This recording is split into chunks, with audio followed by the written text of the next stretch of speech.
conducted a risk-benefit analysis of pursuing Saeed. His father believed he would grow into a fine hunter, and his subordinates are convinced they can accomplish change in Assara by following him. Reese mocks his naivete, while Havoc deems him a significant threat. Our superiors have issued the following directive. Saeed's active vendetta against Havoc, who destroyed his village and people therein, presents an opportunity worth exploiting. It's Saeed! Rest in peace. Farewell.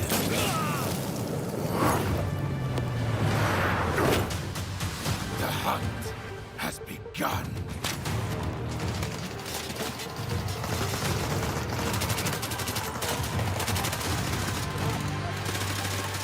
Check your gear. No mistakes.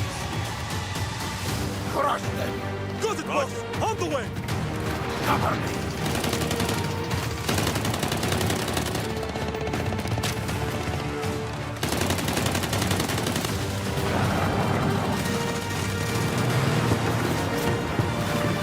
Hold formation.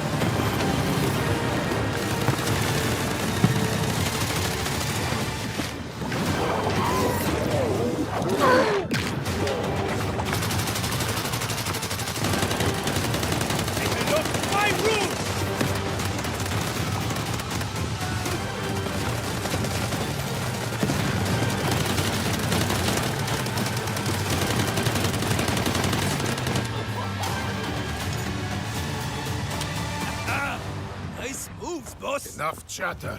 Move out. Let's go! Hold on!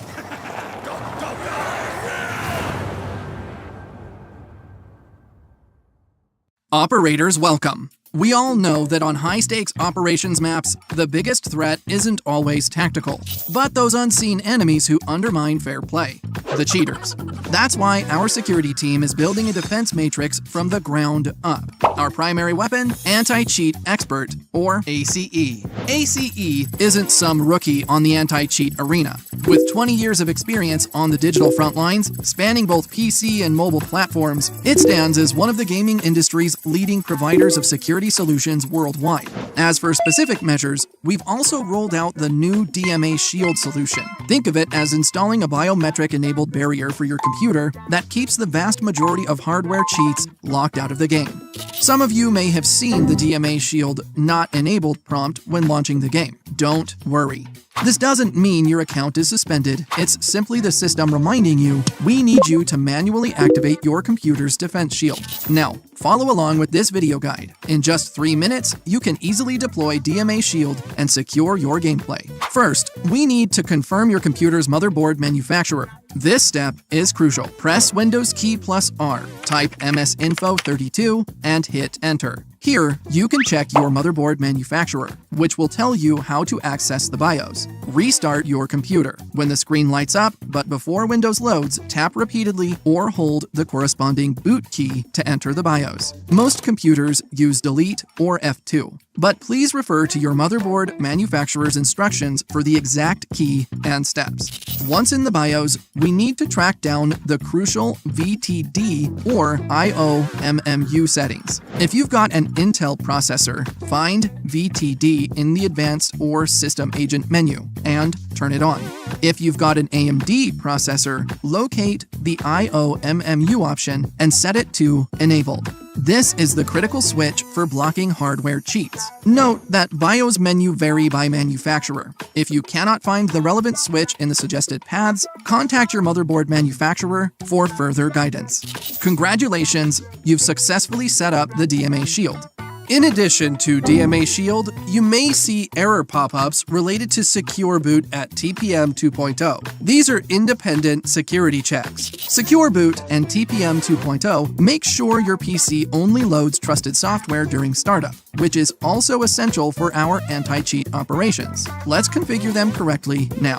First, we need to confirm that your system disk uses GPT partitioning. Press Win plus X, Disk Management, find your system drive, Properties, Volumes, Disk Partition Style, GPT. Next, ensure your BIOS mode is set to UEFI. Press Win plus R, MS Info 32, System Summary, BIOS mode, UEFI. These two indicators are the gold standard for enabling Secure Boot and TPM 2.0. If you check both boxes, excellent. We only need to enter the BIOS again to enable Secure Boot and TPM 2.0. As shown, these options are usually found under Advanced, Security, or Boot menus, but the names and locations can vary depending on your motherboard manufacturer.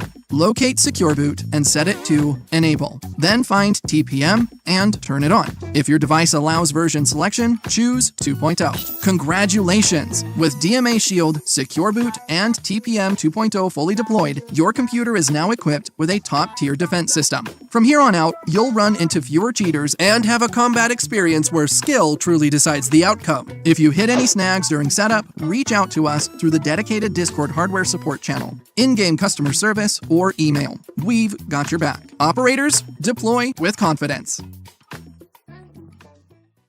Should we really be sending her to the front lines in her current state? You ought to know her better.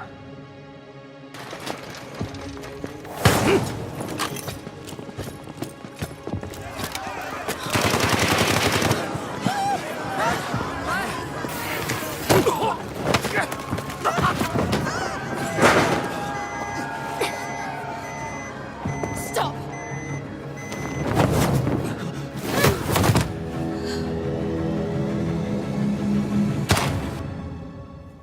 Lena Vandermeer, codenamed Vlinder, role support.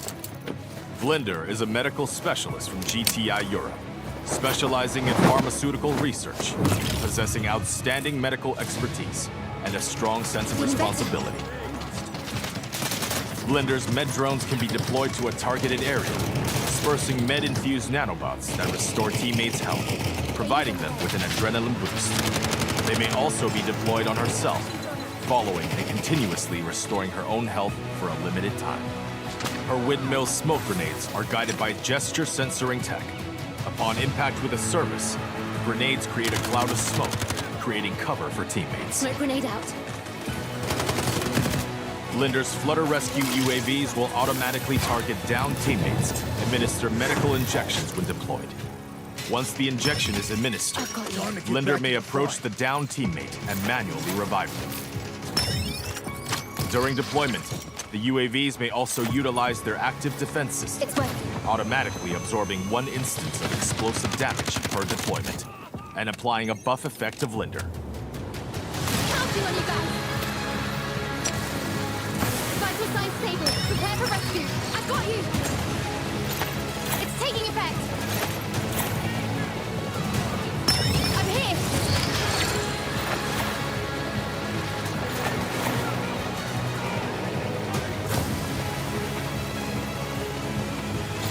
Feeling better.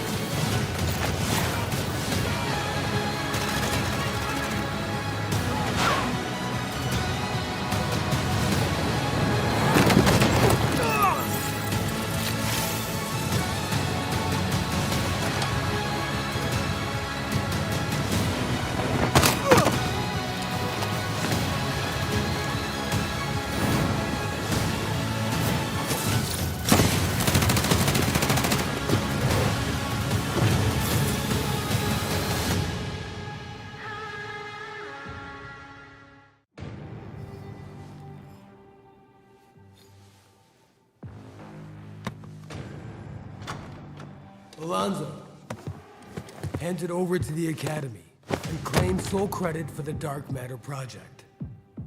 It seems the Academy never taught you that efficiency boils down to cost calculation. And emotion is the greatest premium. The choice is yours. Director, the board is ready. The acquisition plan is a notice, not a proposal. Sign it. So arrogant! The chairman will not approve this! My father has grown old, and you are what remains of a bygone era. What gives you the right to issue us orders?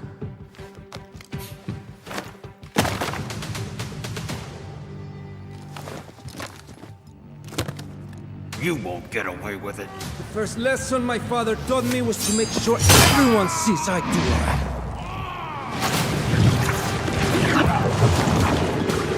Now, Do we have an understanding? Do not resist. I have already allied with Havoc.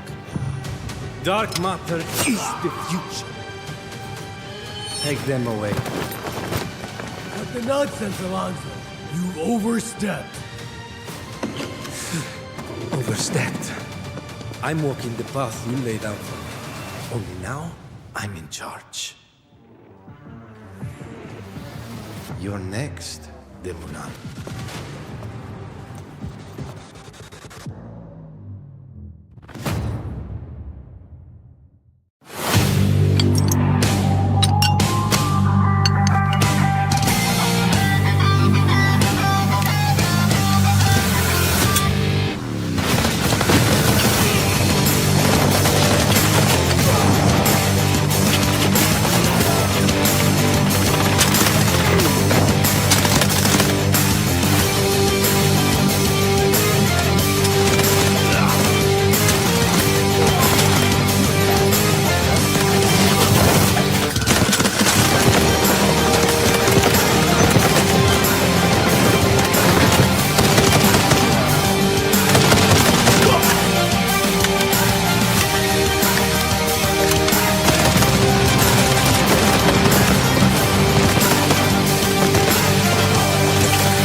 Humanity's greatest inventions have been born from a longing for better lives.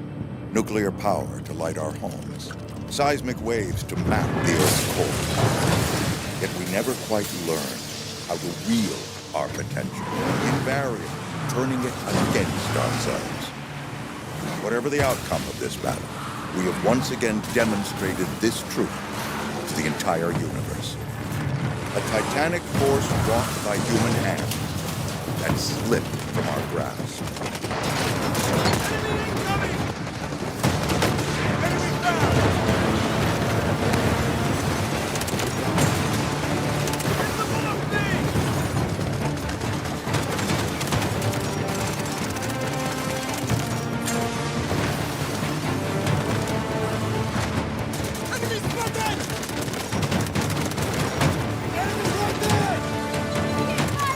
Stop for the flash!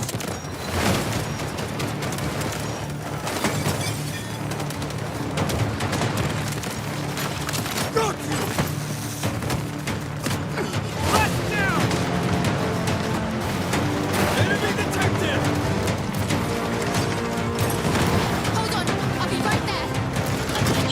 The crust is extremely unstable. Be prepared for a big one. All units evacuate the area. This was caused by Havoc. Destruction of their tremor system is crucial.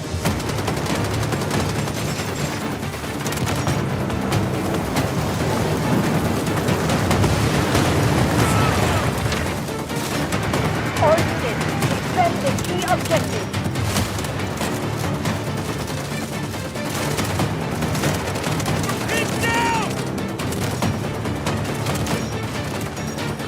The crust is extremely unstable. The next one could be a major quake. The enemy has activated the device. We're detecting a massive quake on the way.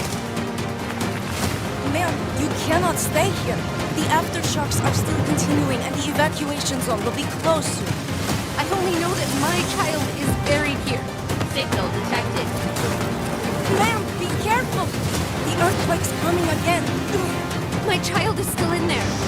But both GTI and Havoc rescue teams have already searched the area. It's too dangerous for you to go back in. I have to go back.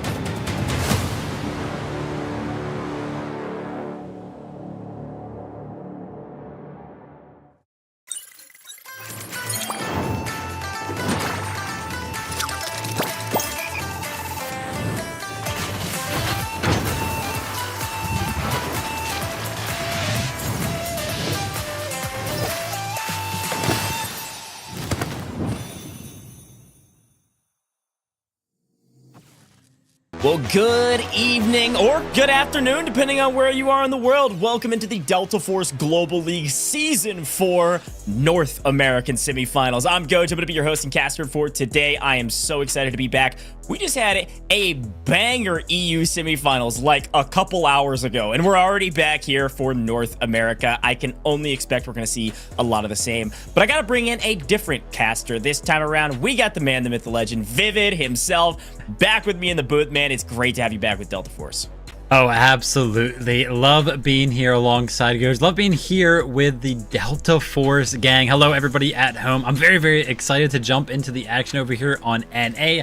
I did get a chance to sit down earlier and watch how EU went down, which just got me so excited to see how things are going to go down tonight. Very excited to jump into the action. Yeah, me too, man. We got a lot to talk about, so I want to go ahead and get started. I know our players are getting ready for the game already, so take a look at this format, man. We already saw it in EU. It's going to be the exact same here in NA, folks. I'm going to break it all down for you, and please ask questions if you have them. Now, to start, each of our players are loading into a tournament server that is played on Season War Ablaze. So the latest operator to be released is Raptor. Just keep that in mind. You're not going to see Gizmo. But all of our players start with $1 million in Technic Alloy, where they can kit themselves up. They can buy whatever loadout they want to start game one. But this is going to be played similar to how you play normal operations in public lobbies. If you die, you lose all your gear, okay? So this is a big factor because our leaderboard is going to be sorted via loot value, overall stash value, including your Technic Alloy, what's on your person, what's in your stash. However, the main win condition for this format, it's called double brick format for a reason. The main win condition is the Mandlebrick. Our leaderboard will be sorted first by Mandlebrick and then by total assets. We will play up to 7 games, which we saw in EU, which is pretty crazy to say. However, if a team is able to get 2 Mandlebricks at any point, we finish the game that we're on and then we are done. They have won the semifinals if they're able to do that. So technically, we could only play 4 maps, as the first map and the third map have air supplies, do not have Mandlebricks. You could have a team get a Mandlebrick on round 2 and then round 4 to totally win this semifinals off rip. Definitely possible. Saw it a lot in the open qualifiers. The last main rule that we'll talk about is that every team can only use each operator a total as a team of 2 times. So if they run double Hat Claw on Tide Prison, which we saw in EU, that is the only map you'll see a Hat Claw from that team. The entire team, not individual, can only use each operator twice. Now, more to talk about though, because when it comes to the loadout, you'll see a couple things. One, everybody has a 3x3 safe box that they're able to use as normal, just like you do in pubs. They also have a 12-slot card holder, and all cards are basically free, okay? So you're gonna see them be able to get into every room that they wanna get into, and like I said, they start with 1 million Technic Alloy. Between each round, they are automatically resupplied with Technic Alloy in order to buy back any gear that they lost or create better loadouts for themselves if they're doing well. There is a fixed supply every round so that nobody is totally broke. The big kicker, though, is that every single kill, every elimination is 400,000 Technic Alloy. You get a squad wipe, you get a trio wipe, that is 1.2 mil that is going to your total assets category. This is a big, big factor in the success of some of these teams. You also get some extra Technic Alloy if you decode a Mandlebrick. And if you don't extract multiple maps in a row, we need to really make sure you're not totally broke, so you earn a little extra between rounds to make sure you can at least buy some guns and everything that you need. So a very unique format. Now, the key to this format, though, is Mandlebrick. So I want to talk about the Mandlebrick portion. Anytime you see a Mandlebrick on the map, you won't see that in round 1 and 3. Here are the rules for the Mandlebrick. 1, about 2-minute timer before you can even pick up a Mandlebrick from where it spawns. But the main timers are, 1, that there's a timer for 5 minutes where you gotta get that Mandlebrick to a decoding station. This is anybody. It can exchange hands 10 times, it can be on the ground, but after 5 minutes, that Mandlebrick, if it is not put into a decoding station, will go back to its spawn. Once it's put into a decoding station, a 4-minute timer starts. Once that timer is going, it's going to continue. However, if somebody steals the Mandlebrick, it resets the timer and reduces our 4-minute timer down to 3.5 minutes. Stolen again, 3 minutes. It's reduced by 30 seconds every single time. The minimum it can go to is 1 minute and 30 seconds. All right, so keep that in mind. And then the main rule that's different with this time around, if you didn't watch EU earlier, maybe you're not familiar with this rule, is that if a team is fully eliminated that is currently decoding the Mandlebrick, that timer will pause. So the Mandlebrick is easily able to be stolen and won't restart until somebody else takes possession of that Mandlebrick from the decoding station.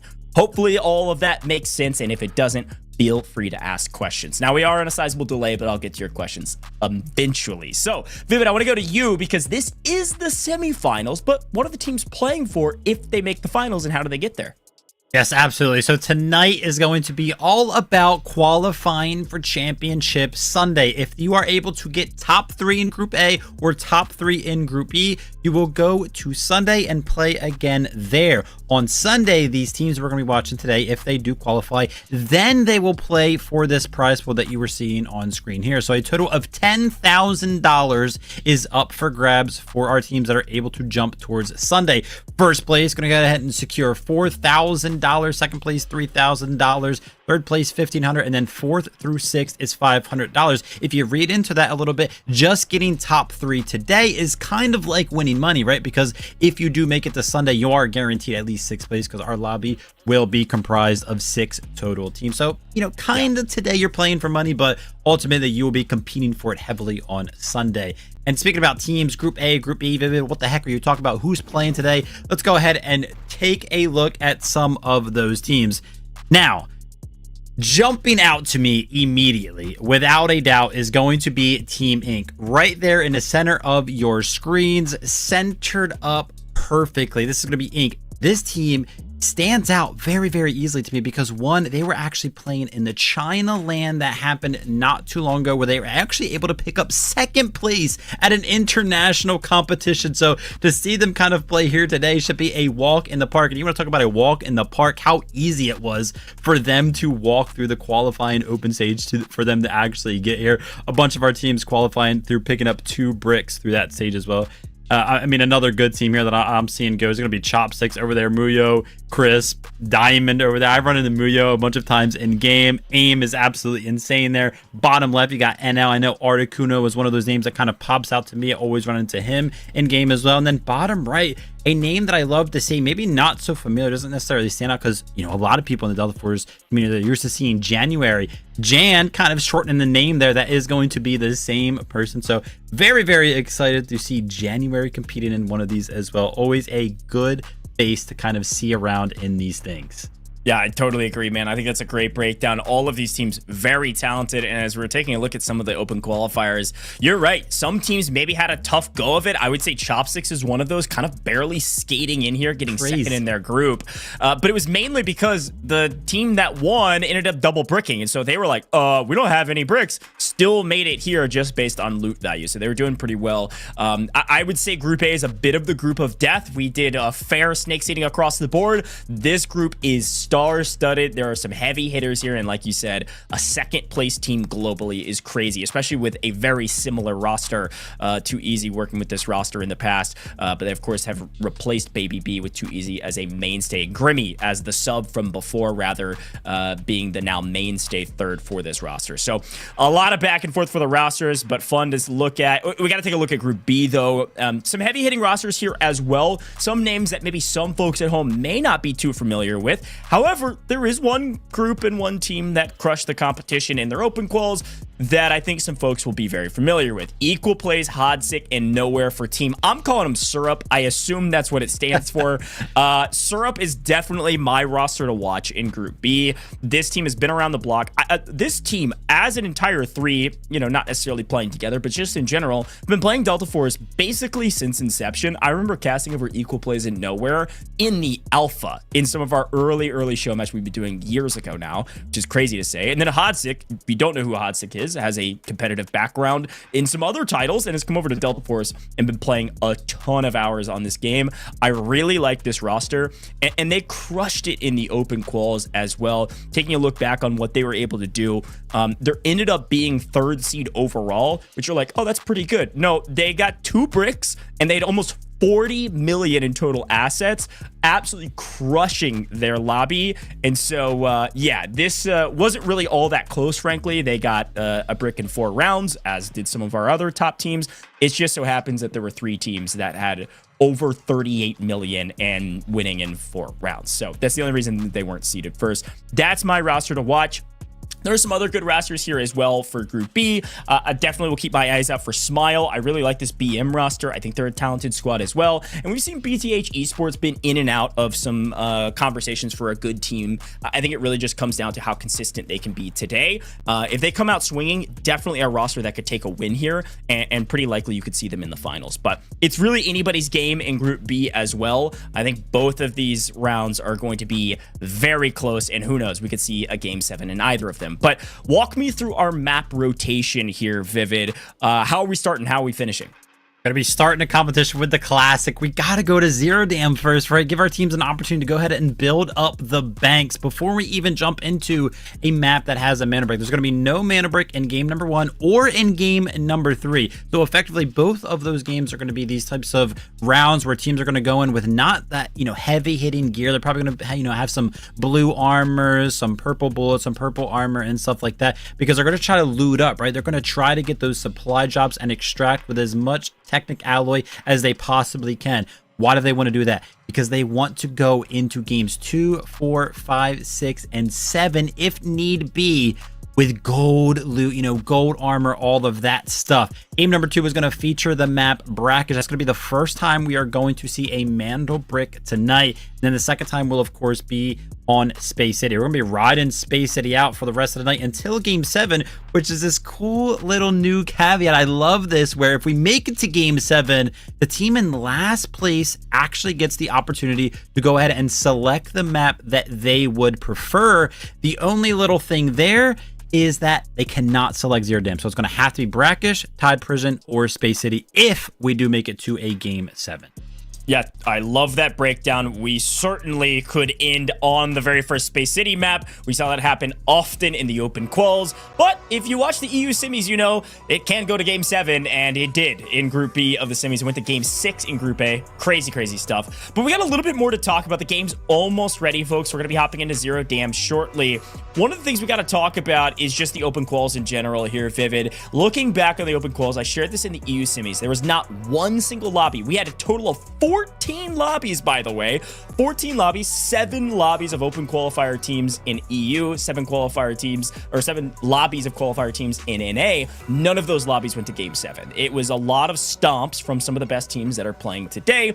One of those teams, and our top seed for NA, as expected, was Inc. They've been running scrims nonstop, and I gotta take a look at their stats from the open quals, man, because this is unbelievable, okay? They averaged 9 kills a map.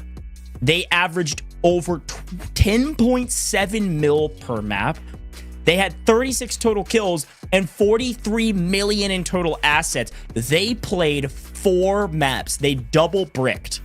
This is, I've never seen a stomp this bad.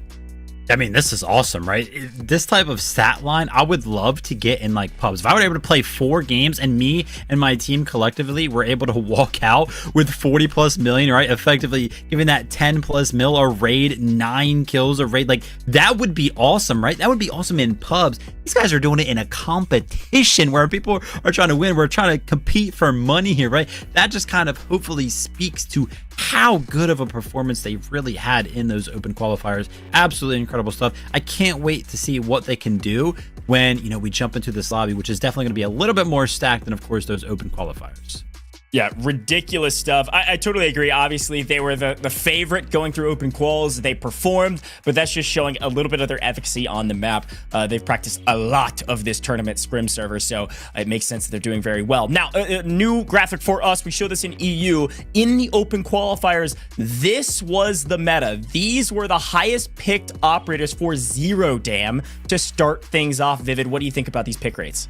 I mean, yeah, Raptor just makes sense, right? When you take a look at the map pool, you just want some of the other operators in there. Raptor also just gets incredible value because of how open the outside areas are on Zero Dam. So nice to kind of pick Raptor up there. D-Wolf, a comfort pick as well, that a lot of people have ran this operator on this specific map before. Has the smokes, just makes it very, very viable. And then that pick rate kind of drops off, right? Probably finding a lot of variety when you look towards Viren or maybe even some of the other operators on this map specifically. But it will be interesting to see kind of how these percentages change when we start to talk about some of the other maps. But we're kicking it off. Not going to be surprised to see Raptor at all. Totally agree. So we'll get a chance to see what our teams decide to run here in Zero Dam. Now, quick reminder, we just did a lot of yapping about the format and everything you're about to see. The game is started. Our players are loading into Zero Dam. Main things to watch out for. This is a looting round. Now, one of the things about these looting rounds 1 and 3, is that instead of Mandlebricks, there are airdrops. Inside those airdrops, top tier loot. I'm talking golds. I'm talking an AWM and Lapua ammo, of which you can't get in any other form or fashion. You got to get from the airdrop. This is a big moment for these teams. Even though there's not a Mandlebrick, this can set your tournament up for success here, Vivid. Absolutely, yeah. The win here for us, or these teams specifically, is just going to be looting up, getting the extracted, and hey, let's not forget 400,000 alloy per kill. Who's going to be getting the most kills this game? Jumping into game number 1, we're on the dam. Zero Dam, baby. The tried, the true, the classic. Quick look at the spawns, by the way. It does look like NL, Articuno, and Co. got a Prio spawn, and Ink got a tier 1 spawn as well. Both at admin, both heavy hitters, both have experience on land, and they're both starting with tier 1 spawns on a looting round. Is this good? It's fine. I mean, you're able to get some decent loot on the map. You have first chance at admin or wall breaker, as you can see on your screen there. But the problem is you can't get tier 1 spawns back to back, which means neither Ink nor NL will have a tier 1 spawn in our first Mandlebrick round on Brakkesh in the next one. Yeah, absolutely. I also feel like a commit towards this admin area and specifically Wallbreaker all the way back there. And it makes it really hard. I feel like every single time I watch one of these competitions, those airdrops, they like to land south part of the map, right? So yeah, kind of locking yourself up there towards the north in the building and everything like that. You are kind of conceding maybe a little bit of a strategy to go for that airdrop. But I already saw some loot being picked up, right? Nice. It is still worth going towards the building and Wallbreaker because you can find incredible loot. Yeah, hey, man, we'll take it. Gold bar to start things off here for Killcell. Again, first to the loot here in admin, so we'll take whatever advantage we can get. And frankly, if we're going to get a tier 1 spawn on a looting round, we might as well use it, you know? So things working out well here for Ink to start things off. Loco trying to put down some shots, and you'll immediately kind of see like, hey, let's take a look at some of the loadouts, right? What guns they're using. A majority of these players actually have blue ammo loaded, right? So for anybody kind of at home that typically runs, I mean, purple ammo, gold ammo is you know, typically used when you do jump into a lot of your raids at home, but you know, here during the tournament, blue ammo is going to be what they're going to be working with in the first game. So it's going to make it kind of tough to actually take out some of the operators and some of the players that are going to be running the purple armor for sure. Now, setting up here is going to be NL towards the Wallbreaker contract. 2 people on the inside are going to go ahead and work on all of the loot down here, where they actually left 1 player on the outside at cans, and that's a good spot to be. Make sure nobody kind of sneaks in here, because if they do and they're able to trap you down in that vault, kind of already a lost fight. Yeah, obviously, once Wallbreaker starts, it's pretty easy to know that it's going on, and there's NL Zomo picking up a gold bar as well. And you know, not surprised to see teams not rushing to third party this, as the only team that's right next to all of this is Ink in a prio position inside of admin. The rest of the folks, a quick glance at our map feed from our side, everybody else is kind of hunkered down a little bit, playing this a little bit slower, waiting on some of these they call them airborne insertions. Those are our airdrops that drop some high value loot. So patience is a virtue as we rock out and loot up out of these safes. Yeah, and take a look at the map here, right? Kind of speaking about how some of this is going to go. Obviously, Ink holding down admin, NL holding down the Wallbreaker side of things. That blue team in the center there, NRD, they're going to be underground, so they can kind of enter admin at any moment that they want. The green team up all the way on the mountain. They're kind of in a position, I would say that they're probably going to try to play for some sort of third party when the extract for the elevator gets pulled, right? That's obviously going to be like 10 minutes away, but they're kind of already kind of poised up for that, because once all that chaos starts ensuing, they can kind of drop down and get a nice little flank in. So maybe playing for the future. We'll have to see what they actually end up doing with a position like that, though. And oh man, if you are over here and you are the CS team, you got to imagine they have no idea that this purple team is kind of hiding out here. And as I say that, they're actually throwing some explosions and maybe shooting. I think they were. Yeah, it looked like they actually maybe shot like a Raptor drone or something. Yeah. Over the top, so you probably know. I mean, look, there's a lot of folks that are running Raptor. Look at this. Both sides are running Raptor. As expected, Raptor was our top pick from NA Open Quals on Zero Dams, so some folks using an information gathering operator, even on our resupply rounds. Oh my gosh. That landed perfectly, and at least freak him out for a second. Holy. Yeah, I mean, knowing the distance on that Vironol is incredible. I don't play Viron myself, so I don't know the exact number, but that was a great use of the ultimate right there. Didn't find anything from it, but hey, listen, it got my respect for that one. Yeah, it did look like potentially VRM actually pushed a hair forward, or at least found a different angle they could maybe shoot from. Let's see, Dynamite on the left-hand side, trying to find an angle. Muo in a bit of trouble, actually. Dynamite has got a nice angle on the right-hand side, at least to make them think twice about peeking. Our first airdrop's going to be landing in 30 seconds. It's not going to be over here, though.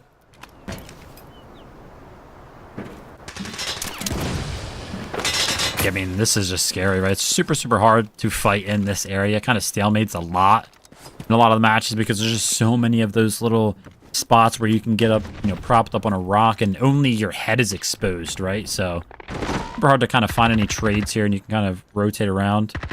But, you know, Dynamite still trying to apply that pressure. I feel like Muyo's got to be careful over there. Already got his armor broken once, the helmet, so it's going to be kind of low on that durability type of standard, but he is actually able to flush himself out of that position. And I mean, we're still stalemated here. If you do take a look at the top of the screen, though, that airdrop did land somewhere, and one of these two teams is not going to be going towards it anytime soon.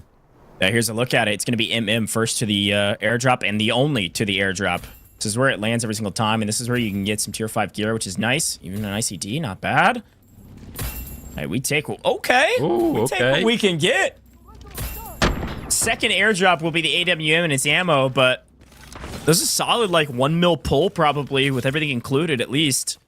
It's going to jump them up. You can see them at 1.6 now, so they're catching up to Ink and NL on the left-hand side. I explained this in the last event, but to re-explain it, we've got two different leaderboards we can show on the left-hand side. We have our assets obtained. That's going to be your current game, what they have earned, what they have on their bodies from this game only. And then there's total assets that we can show, which will be the overall leaderboard of the entire loot value, from stash to technical alloy, etc. So just keep that in mind as we're kind of cycling through leaderboards as we get deeper into this competition. But Jan, it's a couple shots to the face. You can see both of these teams that have kind of just been staring at each other the entirety of this game on that said leaderboard. They're at the bottom. They haven't had any opportunity to loot anything really meaningful because every single time, I mean, VRM looks like they're trying to like walk away, and then, you know, following up behind them is going to be CS. I am kind of using my eyes in the sky over here looking over, and it looks like NL, that red team that was in Wallbreaker, they're kind of rotating towards barracks and probably towards the extract. So in a couple of minutes, we're going to have a third party that's going to be interested in joining this fight potentially, so we'll have to keep an eye on that. But for now, straight up 3v3. By the way, as you can tell as we're cycling squads, I've got production telling me that every single team besides one went Viren, D-Wolf, and Raptor. And the team that didn't, which is NR, no rendered, went D-Wolf, D-Wolf, Raptor. What a start. Wow. That's some sort of like, hey, we figured out the meta. We've got to run this comp, right? That's crazy. I mean, Raptor's just so good on this map, and we've kind of seen multiple instances already of that being shown in full effect. You know, being able to fly that drone around on the outside. Usually when I play Zero Dam, you know, we're kind of always going towards admin and inside of admin, so I don't like to play Raptor a lot because, you know, not really outside a lot. But if you are playing on the outskirts of the map, on any of these other areas, I mean, it's like the most valued operator for sure. Yeah, I totally agree. Well, it looks like our second airdrop is landing. This one's going to have the AWM and the Lapua ammo. And it looks like MM getting a second airdrop for free. What's going on right now? I don't know. A lot of our teams just feel like they're locked down. Actually, as you say that, look, this Ink's going to be running down the road. Oh, yeah, you're right. Out in the open.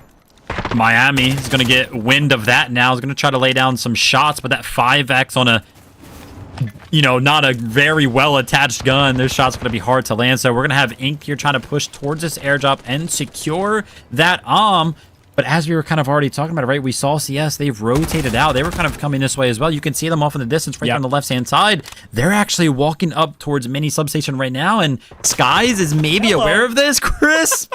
Oh!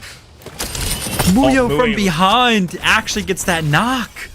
Yeah, Muyo with a perfect trade. One low, one on the backside. Open up the angle at the right time. Great trade there for CS. To be able to pick up one knock. They're triple blasting out of their minds right now. D-Wolf just trying to clean one kill up so they have an advantage in the next fight. Everybody now converging, by the way, on this point. I said it was free. My bad, folks. I thought MM was going to have it free. Everybody started sprinting at this airdrop, knowing the value out of it.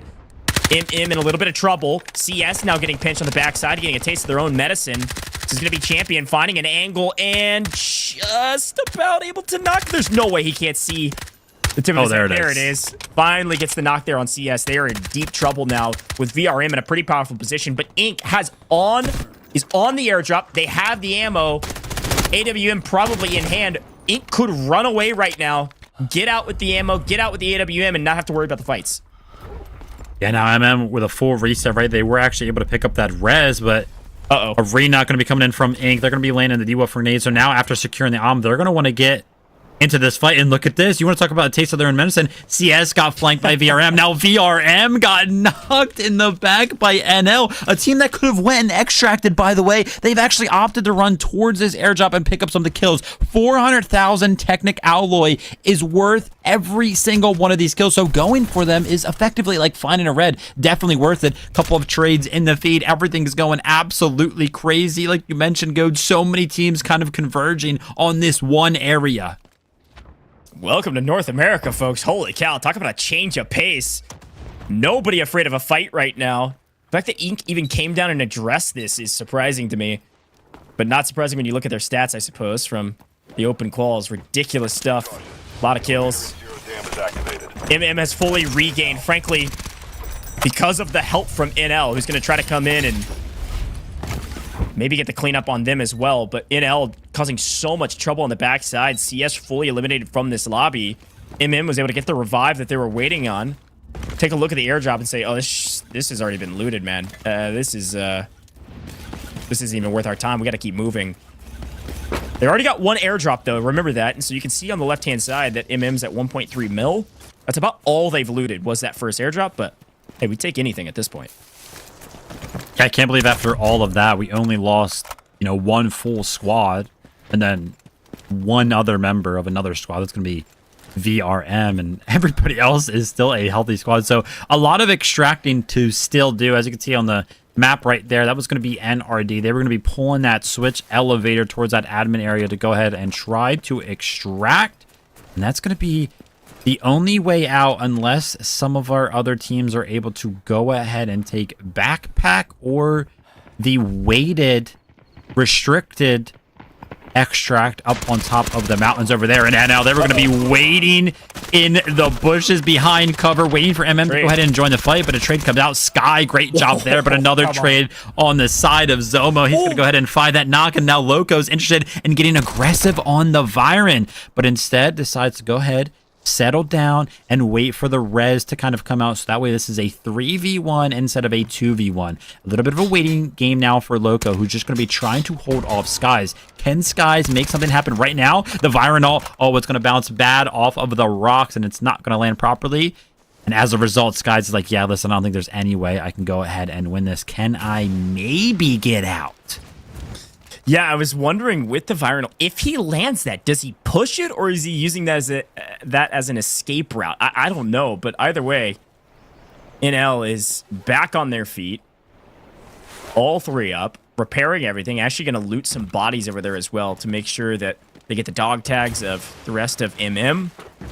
And Skies is going to try to get out of here. Now, of course, they do have some stuff in their safe box, so not all of the goals that they were able to loot are going to be gone, but if Skies wasn't the one that actually pulled the gold helmet, they'll at least have a tier 5 helmet that they could loot off the bodies of MM's fallen teammates.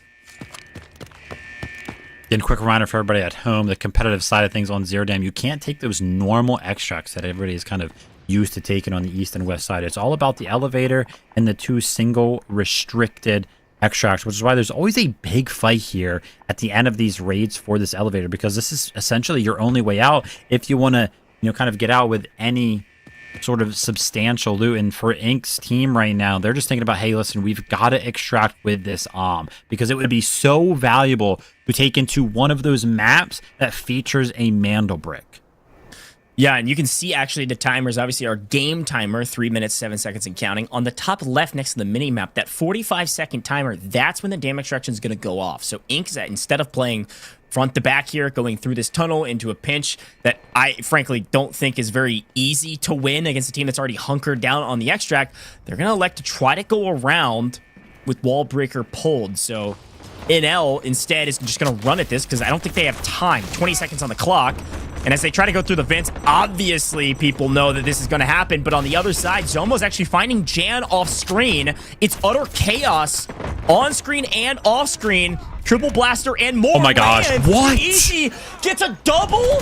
Gonna clean it up on Ruku. They're on the extraction point and they're alive, at least for a moment's notice. They just gotta be on their feet or even crawling around to extract. 1 second on the clock and a couple get wiped. Grimmy, Zomo, Loco, and Kills all get out. That is 2, I believe, of each team still making it out of the lobby. What a photo finish for that extract. Very well done from NL and Ink to still get 2 out of 3 players out of this lobby. I'm absolutely terrible. How was I not paying attention to which player on Ink had the Did the player with the make it out, or was that player the one player on Ink's side that ended up getting executed while they were on the ground? Absolutely crazy stuff right there. I can't believe how that one turned out. I thought Ink were going to be able to jump on the extract out of the vent and have nobody go down. But, you know, instead kind of opening up with those triple blast, double kill, they kind of jump on maybe just a little bit early and give NL the opportunity to go ahead and actually pick one of them up. The trade does, of course, come in, and now Dynamite is the only player remaining on our map. Is going to try to kind of run up, see if he can take the zip up towards the top of this mountain. Going to be able to take this extract up here if he is able to go ahead and put himself below a certain weight threshold. So going to have to probably drop some of the loot. But hey, listen, I mean, extracting from a game like this, game number 1 is just all about building that bank of yours. So an extract is an extract. A win is a win. Yeah, that's right. Anything you can get out with is nice. You're not going to be totally broke regardless of how this game went. But if Dynamite can get out with, you know, 800 plus K and get the extra Rita supply bonuses on top of that, they should be fine for the first Mandlebrick round. So just got to get there in time. Shouldn't have too many issues, but quick look, by the way, on the left. Like we said, Ink got 2 out, NL got 2 out. The final remaining player of MM actually took the no backpack extract. So that's why one player of MM was able to get out. And it looks like actually through the safe boxes and that one player that got out, they actually maintained a decent amount of loot value. So pretty insane start to what could have been a slow map. Vivid, it was certainly anything but. Holy cow, we saw some crazy full map, all 6 team fights around the second AWM airdrop.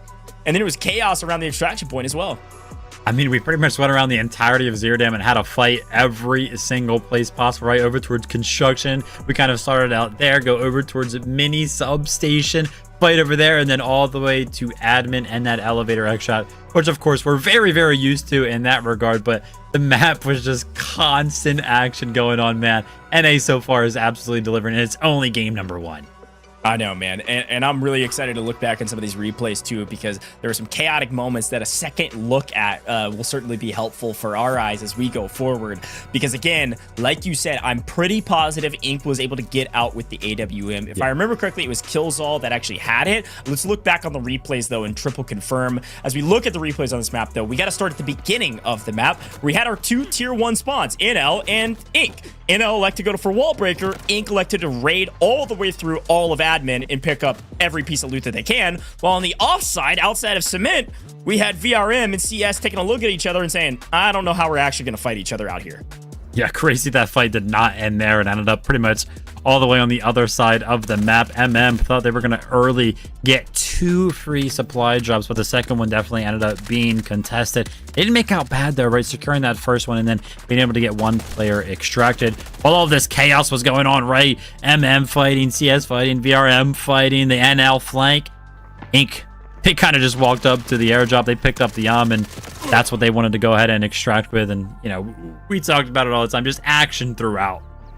Yeah, it was a really good job from Inc. to be able to decide when to make a move for the airdrop, grab the loot. They addressed the fight briefly, then left. Now, this right here, the triple blaster land to clean up from Too Easy was insane. Too Easy drops down first. Too Easy's the one that gets fold and cleaned up by NL. NRD's trying to get anything going, but NL is able to kill them too. Crazy in on that extraction, and that was Killzall getting out because Too Easy sacrificed himself for the double with the triple blaster and the cleanup, and then he gets cleaned up himself, which means Killzall gets out of the map, which means Inc. has the AWM and its ammo. Watch out for that in the Mandlebrick rounds coming up down the line. I gotta say, NA's Zero Dam map, a little bit more exciting than EU's. I'm not trying to be biased here, but that was a gas no Mandlebrick round. Yeah, absolutely great to see, man. My mind is already kind of turning, right? It's like, what in the heck is going to happen on Brakkesh when we end up there? The Mandlebrick is going to be fought over, and they're going to fight just a little bit more for that than they should have been on Zero Dam. Oh, gosh. Hey, it's a great start from two of our top teams on paper. We'll see if that momentum continues, or maybe an underdog shows their face and gets the first Mandlebrick, folks. We're going to take a very short break here in the booth. When we come back, Brakkesh, round 2, our first Mandlebrick round. This will set a team apart from the rest. Should we really be sending her to the front lines in her current state? You ought to know her better.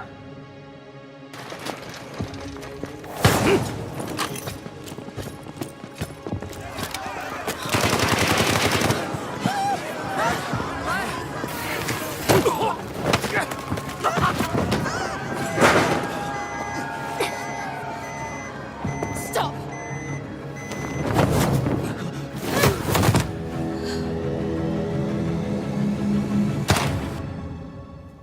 Lena Vandermeer, codenamed Vlinder. Role, support. Vlinder is a medical specialist from GTI Europe, specializing in pharmaceutical research, possessing outstanding medical expertise, and a strong sense of responsibility. Vlinder's med drones can be deployed to a targeted area, dispersing med-infused nanobots that restore teammates' health, providing them with an adrenaline boost. They may also be deployed on herself, following and continuously restoring her own health for a limited time. Her windmill smoke grenades are guided by gesture censoring tech. Upon impact with a service, grenades create a cloud of smoke, creating cover for teammates. Smoke grenade out. Vlinder's Flutter Rescue UAVs will automatically target downed teammates, administer medical injections when deployed. Once the injection is administered, Vlinder may approach the downed teammate and manually revive them. During deployment, the UAVs may also utilize their active defense system, automatically absorbing 1 instance of explosive damage per deployment, and applying a buff effect to Vlinder. Counting on you guys! Vital signs stable. Prepare for rescue. I've got you! It's taking effect! I'm here!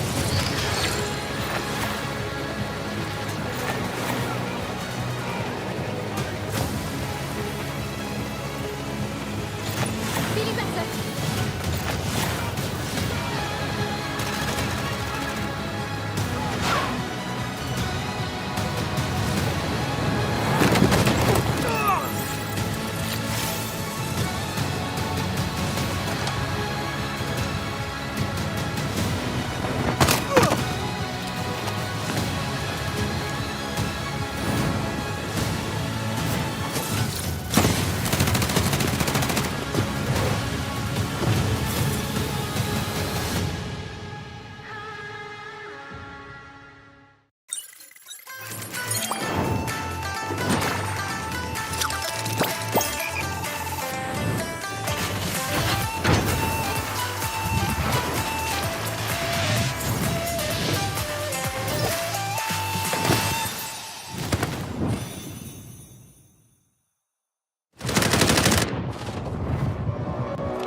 Welcome back, Delta Force Global League Season 4 NA Semis, and this is our game leaderboard. This is what these teams were able to bring out of the map or earn on the map by getting kills, etc. Talk to me about this leaderboard here, Vivid. Obviously, NL picking up 6 kills. That is a ton of loot value. For the people at home that can't do math, that is 2.4 million just from kills alone.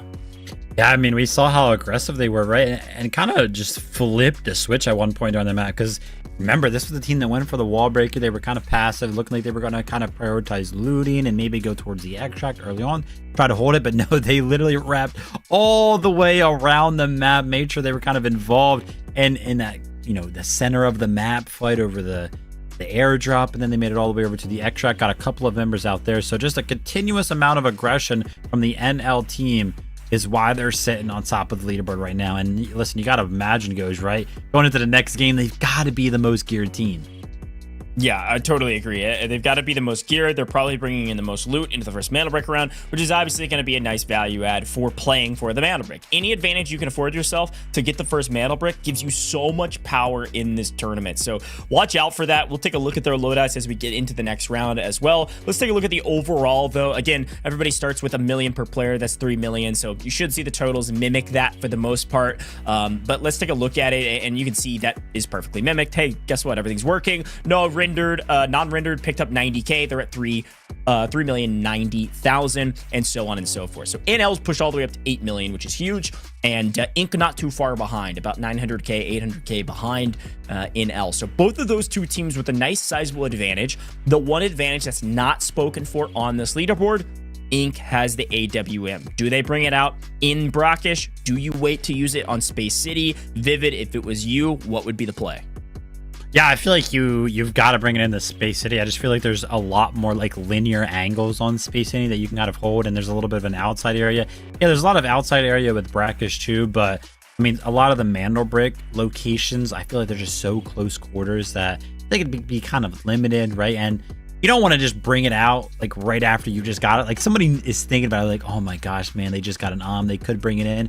Kind of want to surprise them later on, like, boom, here's an shot. So yeah, I would imagine that Space City is probably going to be when they bring it out. The only scary thing about that is that if we think about it, a team here could capture the Mandlebrick, and then the next time we go to space, they could technically end it. So maybe they kind of force their hand to bring it out in game number 4. I don't know. There's a bunch of crazy things to kind of think about as it pertains to when you bring it out, but it's going to come out at some point, and that's what I'm excited about.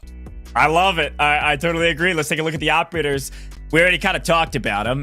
Non-rendered, the only team to double up on D-Wolf. Everybody else did the exact same thing. So we had D-Wolf Iron and then Raptor on every single team, which is kind of insane to look at. Obviously, it leaves some of the what I would call more meta operators for the Mandlebrick rounds open.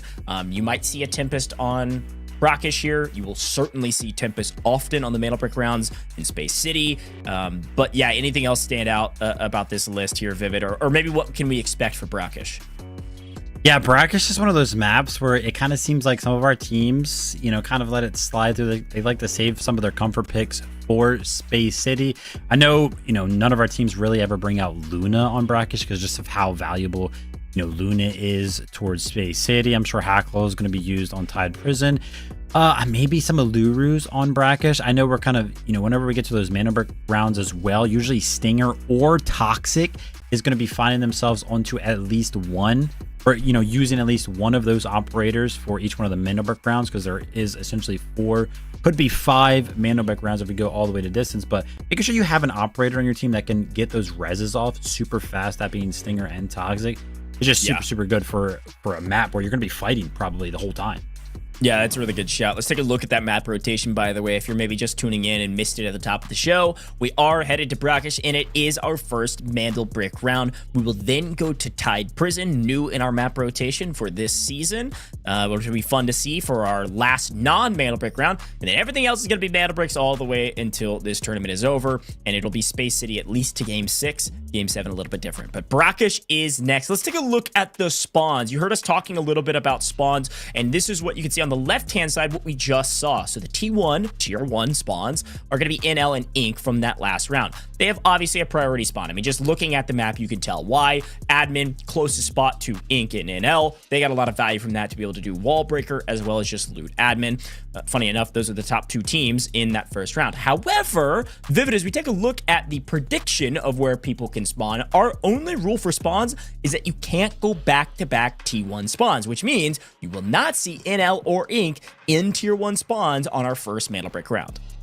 I think you actually can't get a Tier 3 spawn consecutively as well, right? So it kind of tries to balance things out there, which is very, very interesting, which is why you see, you know, 4 possibilities for each one of those spawns. Still a little bit random in that regard. There is just those 2 kind of rule sets for deciding it.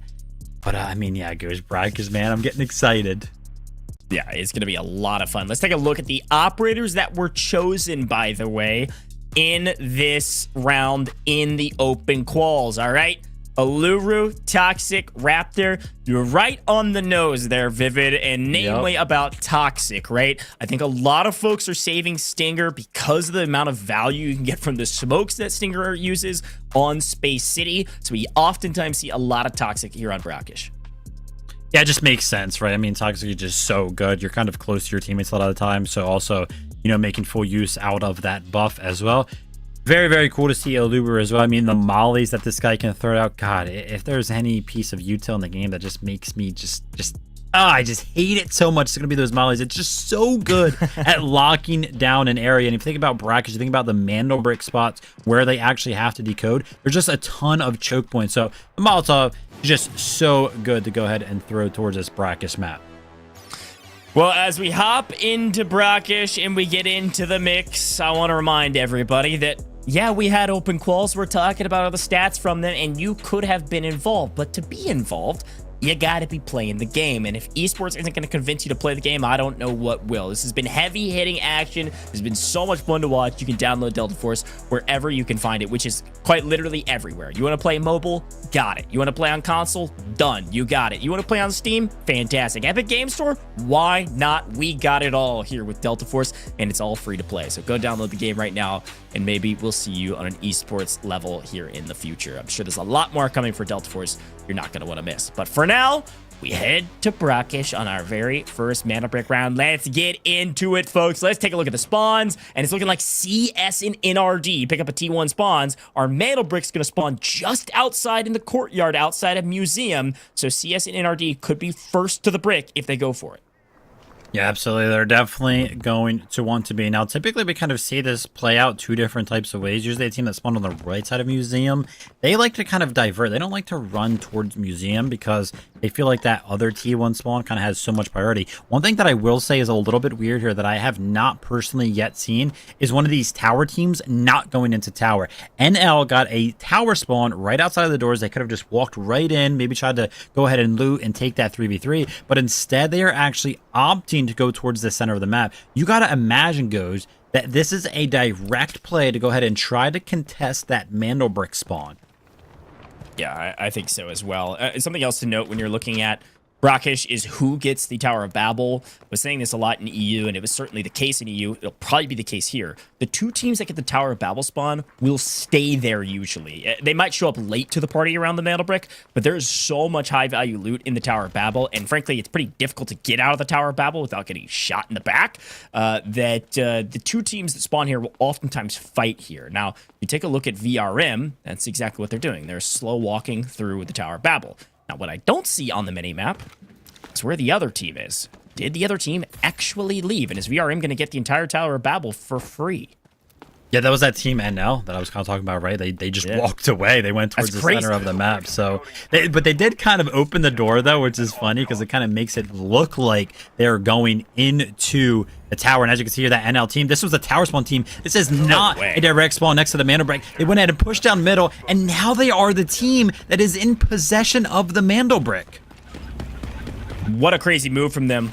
All that hype around the Tower of Babel. They said, we're playing for the brick, Goad. Shut up, dude. Articuno. Whole squad, brick in hand. They also know that they've got that hazard level indicator. Yes, everybody knows where they're at. Everybody, it's marked. They're just now getting information that, hey, there's a team up ahead. Raptor are going to be very valuable on this map as well because of these long open sight lines.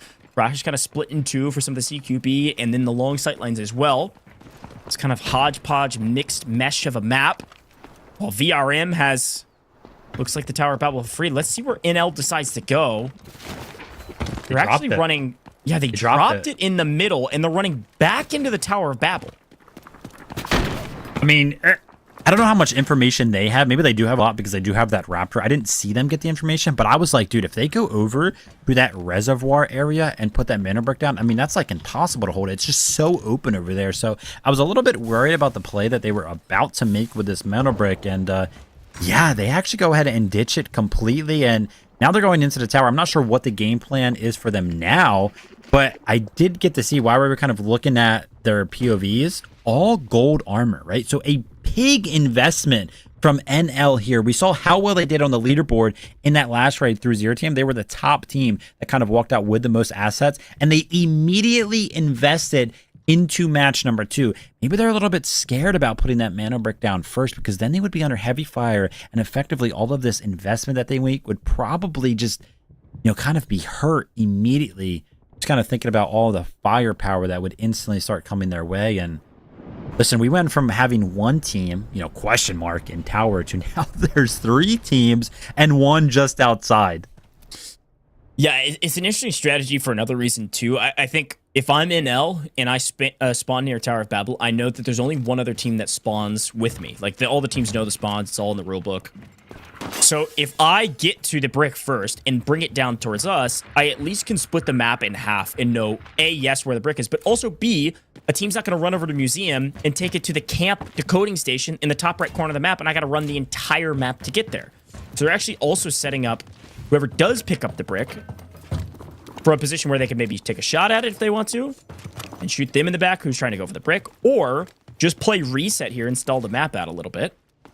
The decoding stations that the brick can be taken to are up in Brakkesh Market on the north middle side of the map, up in camp, Assara camp on the northeastern side of the map, and then that reservoir area we're talking about, which is actually down here by the Tower of Babel on the southeastern side of the map. Those are our decoding stations. But instead, the brick has just kind of been dropped out in the middle of the open, outside of the Tower of Babel. It will reset back to the museum in about 2 minutes. I did see as well, a team did go up top, right? So somebody in middle, I would imagine that's going to be VRM. They did pull that switch to allow access to the upper level of the Brakkesh Tower. And I do believe it was the blue team NRD that actually went up top. So they're going to be looting up there right above VRM. We kind of have every single level of the tower right now covered. We have NL, who's going to be on the bottom floor, the bottom of the escalators. We have VRM, who's kind of holding the main level here. And we have NR, who's going to be all the way up top looting as well. This is crazy. Yeah, a true layer cake inside of the Tower of Babel. While on the outside, everybody else is thinking, what is going on here? Isn't that crazy? Everybody's like, what's happening on the map? Nobody has the brick. And, you know, there is one team kind of looking over it. They're kind of using it as bait. They're trying to see if somebody wants to go ahead and pick it up, but that's not going to work, right? We kind of know that all of the teams are nowhere near it. And look at that. Top level of the tower is already paying. M3P is going to be picking up the bus there. Yeah, huge pickup. Almost got taken down by the croc, but... All right, NL's back out into the open. Now, here's the thing. This 40 seconds is not until you pick it up. CS is overlooking the brick right now. Watch them. They're in gray. They're a little sneaky on our X-ray. The brick is safe for pickup, and they get it, and they actually get a ping. Loco actually sees them, taking a look at him, but he just runs away with it. Now, here's the problem. He's got to get to the reservoir station in 20 seconds. This brick timer does not reset when you pick it up.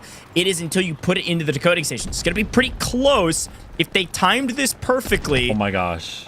If they... Oh, no. Oh. If you timed it perfectly, this could be a really good strategy. You got 2 seconds.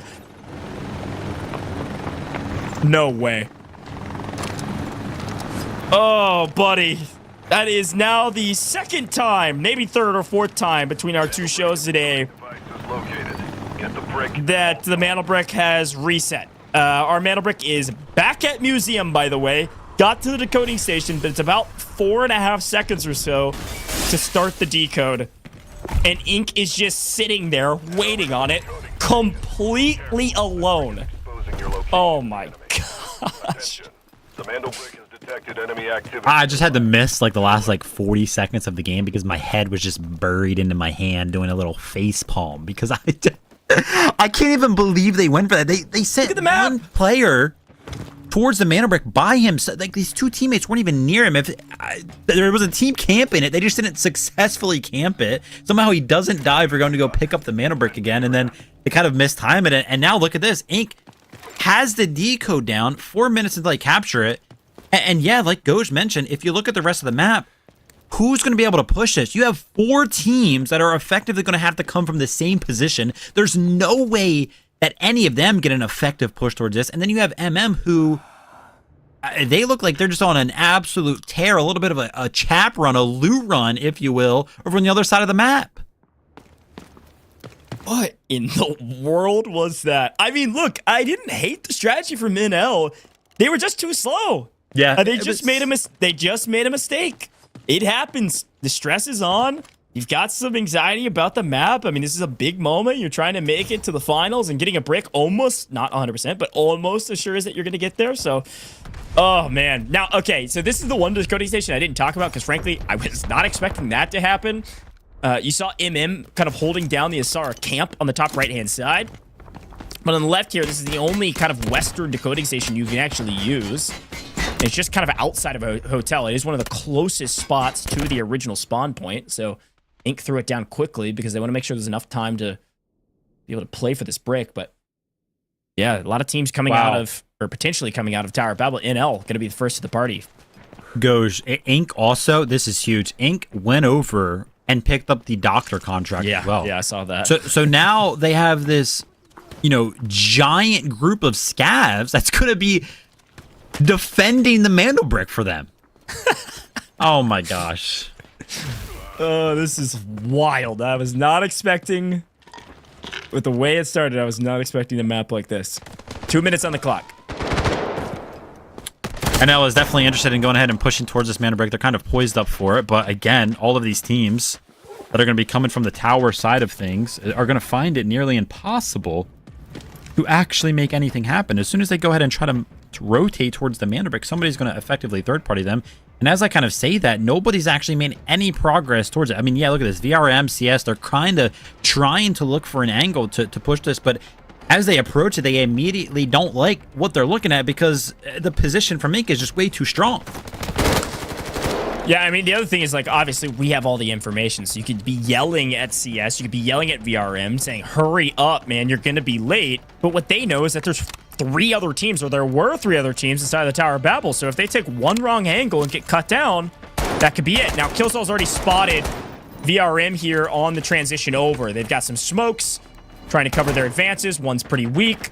Killsol's, I'm sure, shouting out orders to his team, saying we're being pushed by a team on this side. But there is going to be some pressure on the other side from NL, coming from kind of the museum, a little bit north of museum side. Potentially pinching here. And only 60 seconds on the clock, so their opponents are running out of daylight, and they're going to have to go straight into the crossfires of Killsol. Yeah, it looks like NL is going to be one of the teams that could potentially run across the street right now and try to make some sort of a play. But I would imagine it would need kind of the cover of a fight to happen from the side of VRM. And as I kind of say that, I realize myself, I talked about it a minute ago, NL would have to run across the street, but all of the scavs from the doctor contract are going to be in the middle of the street where they have to kind of rotate through. I mean, there's 30 seconds left and nobody's making any progress towards the Mandlebrick right now. Yeah, MM is on the backside here. There could be a pinch. It looks like VRM is going to get a bit aggressive. Jan trying to take an angle over the top, but that incendiary is a perfect zoning tool when the clock is running out. Loco has found Killsol, though, so NL can at least try to make a move. The problem is we are running out of daylight. VRM is going to have to be the savior of the entire lobby if you don't want Ink to take an early lead, and that's exactly what's about to happen. But Too Easy standing here. Can Too Easy clean them both up? One goes down. Easy's able to get one. Where's the trade? 0 seconds. It is too much pressure. VRM can't get anything done. Ink go up early. Several kills. They get wiped, but they get the brick. They did everything they needed to do. Thank you, NL, for the reset on that brick. Set them up perfectly before anybody could get there on time. every single time. It just seems like the MVP of all of these Mandlebrick matches, it's always the clock, man. The decisions, they just come in too late. They don't do it early enough. Their plays, they could potentially work out, but there's just never any time left. And as you can see, the remnants of the VRM push right now is just Champion, who's left at, 50% HP. Miami, they finally made their way over here. The Mandlebrick is long gone, but on the other side of things, now they've got a fight in front of them. CS, they've got a knock on that side of things, but then there's a flank coming in from NL. is now effectively in an absolute pinch. It's not a party with 2 teams. It is certainly a party with 4. We've got everybody on the map around the old position of the brick, and now it's just the position of a ton of loot that are the bodies of Ink and the bodies of some of the other players that may end up falling here shortly. VRM completely off the map, so all of Ink, all of VRM, all dead in this position. There's a ton of loot here. Whoever wins this fight can be able to load up their safe boxes. We'll see if they're able to get out. It doesn't matter for now. Knocked down 1, down 2. Muo on a tear right now as Chopstick's trying to make sure that everybody knows it wasn't a fluke that we got to this position. CS trying to clean up all of with a 3v1 chow. Easy cleanup. Even Muo doesn't get knocked there. See you later. Full team down. They have enough time here for the full reset. They absolutely do. And now, man, they've been trying to make moves around the map, but look at this. They just heard a little bit of a fight go down. They know they put down some damage. They know the other team, kind of just got flanked right now. And look at this, just completely content with not pushing. I mean, the audio cues are kind of going off right here. You would imagine that they think they may have some sort of advantage. And as I say that, look, they don't have an advantage right now because there's only 2 players here. Articuno is running away. Maybe trying to loot up, maybe trying to think about backpack or something like that because there's less than 4 minutes left in the match. No regular extract can be pulled right now. No bath and no road to or outside of the new Tower of Babel is going to be available either. So it's just all going to be backpack, and one person is going to be able to take the dog tag as well. Yeah, which is funny because all of NRD's up there. So they're only going to get 1 out if they have a dog tag. I don't even know if somebody died over there. I don't even think NRD's got a dog tag. They need dog tags. What are they doing up there? I do not know. I mean, we'll see. Crazy play. I mean, maybe 2 of your teammates just... No, they extracted. So somehow they have dog tags. I don't know. One person from NR is out. They took dog tags. Dude, I love it. I'm at a loss, but I love it. Well, maybe double check on their loadout. Maybe they brought one in. I don't think anybody died over there that I remember. Anyways, there's a fight on hand. CS in trouble. NL is getting very aggressive because, well, what else is there to do? Let's see if we can get a wipe and get some loot into our safe box. A nice triple chow here. CS, they did it before against This time, NL punished them for it. Articuno's going to try to play hero. Goes in early. Doesn't get punished for it. This should be a free win for NL now that they have a 3v2 fight. Down goes 1. That's Chris, the incendiary, doing the work, but not enough. It looks like NL going to lose 1, but not really. They're going to be able to pick up this res. A nice cleanup on CS. Very well executed from NL.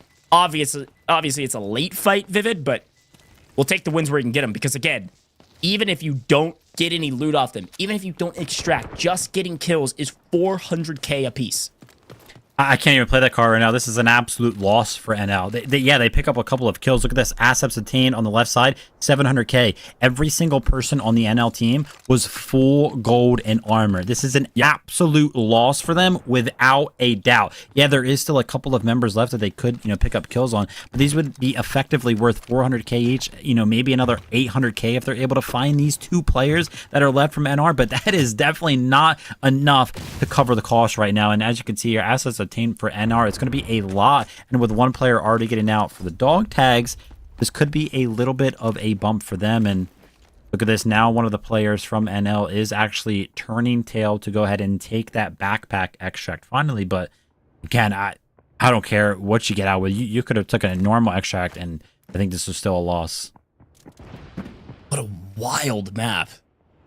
But yeah, it does look like Zomo's going to take extract up to the north side.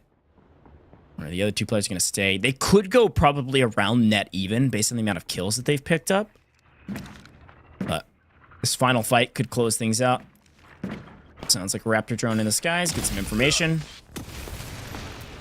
Loco takes an EMP to the face. Oh, freebie. Yeah, Loco. A little bit of a...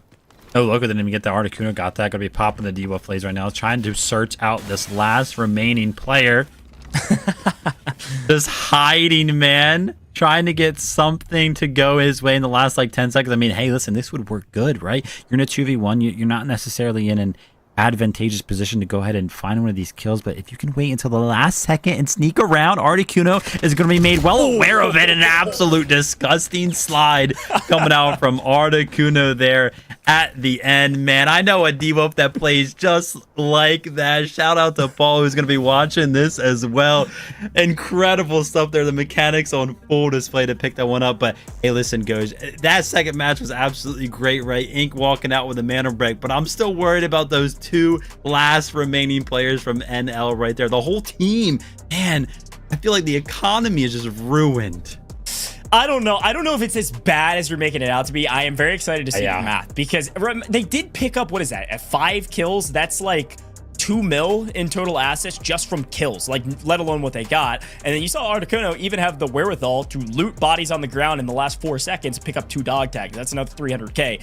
I think they're going to be net positive. I don't think it's going to be by very much, though. And I think that's the key thing to look out for. What a weird map for NL2, because you remember, they're the ones that started all of this chaos. They're the ones that were sending the brick out into the open. Let's take a look at it with these replays from that map. NL say, we don't want the brick near museum, but we also don't want to plant the brick immediately. Fine, I like the strategy. We're going to put it in a position that we can watch over and we'll be safe knowing our way to get back to it. While that's all happening, NRD finds a bust for 1.2 mil, a lot more looting inside the Tower Babel. They come back with 29 seconds on the clock and get here with 0 seconds. They literally needed 4 seconds more. Missed time. So what happens? Brick goes back to spawn, where Ink is just sitting there waiting on it, saying, well, thank you guys very much. We'll take this over to the part of the map where we know there is nobody in a country mile. They set the brick down, and it isn't until the last 45 seconds till anybody's even nearby the brick, and then it's just too little too late. Yeah, I mean, Ink just played it so well, right? They kind of came into this tournament. We talked them up at the start of this thing that they were going to be one of the best, and they absolutely showed it right here. Too easy, not getting too aggressive at all, right? Just waiting until that decode starts to come in to go ahead and finally peak, just hiding away. Yeah, they get wiped after that, but who cares? You're going to be taking a huge leap in the leaderboard of things. And then, listen, the rest of the map, you know, the last 5 minutes, it all ended over here as well. This is where all of the fighting, all of the kills were found. Yeah, this was utter chaos, of course, on the map, and VRM was just trying to keep their hopes alive. They'd be carrying a body out into open fire. I don't know. NM, obviously, or MM, rather, got in a bit of trouble here because CS just triple chowed this perfectly. Got some nice trades, but then the exact same thing happens to CS on the side of NL. NL cleans up all of CS. They get a freebie out in the open here. They know they have an advantage, and eventually Articuno shows us what it looks like to style on him a little bit. Picks up a couple dog tags at the very end just to get a little extra cash. So a weird map, not what I was expecting, but Ink is on top, and I think the big question is, who's going to be in second in terms of loot value? Like, Mandlebrick is going to be the top of the leaderboard no matter what. We know where Ink is, but I have no idea what the rest of this leaderboard looks like because, again, NL picked up a crazy amount of kills, got some decent loot, but they lost a lot of loot as well with all the golds they brought in. Yeah, I mean, crazy stuff. A lot of swings are definitely going to be happening as well, right? We know that NRD, they picked up a lot of reds while they were up. Somehow they got somebody out dog tags. I wouldn't be surprised to see them jump up the leaderboard as well, but we're just going to have to wait and see how it all looks. Wait and see, folks. We're going to try to get a read on how NRD even got one out inside the Tower of Babel. But while we do that, we're going to take a very short break here. When we come back, we're going to have, well, the leaderboard, frankly, from that map, which I'm very curious to see. And then we'll be going to Game 3. Tide Prison.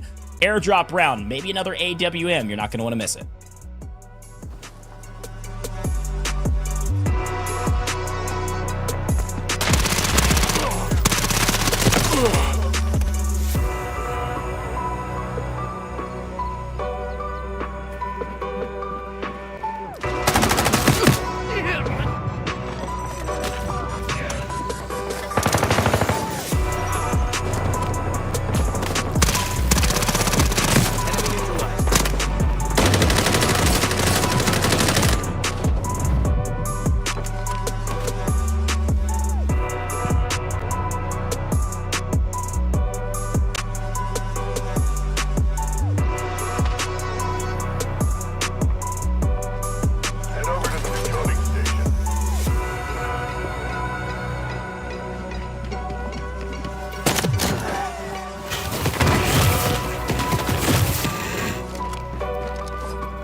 coding station.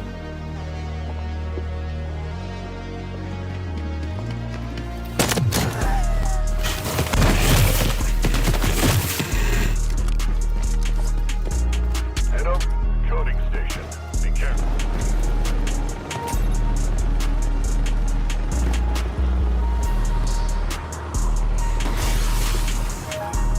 Welcome back to the Delta Force Global League Season 4 NA Semis. Folks, I'm going to be honest. That last map was a crazy one. If you missed Brakkesh Game 2, you got to go back and watch it at the end of the broadcast. We're moving on to Game 3, but before we get there, we got to talk leaderboard Vivid. We were learning some things during the break. We'll talk about that in a little while, but for now, leaderboard's the big kicker because, of course, we saw Inc. get the Mandlebrick. They're going to be at the top of the leaderboard no matter what. Very well done from them. Through some odd circumstances, but a great execution of the game plan. Too easy being the hero, staying calm, cool, and collected under pressure. So very well done to get the kills and also protect the Mandlebrick decode. But here, well, take a look at the overall assets. In our non-rendered, actually going to be quote-unquote top of the loot category on this one, Vivid. I mean, no surprise there. Right after, we saw one of them get out of that raid with a bunch of loot, pick up a bunch of reds as well. So great to kind of see that.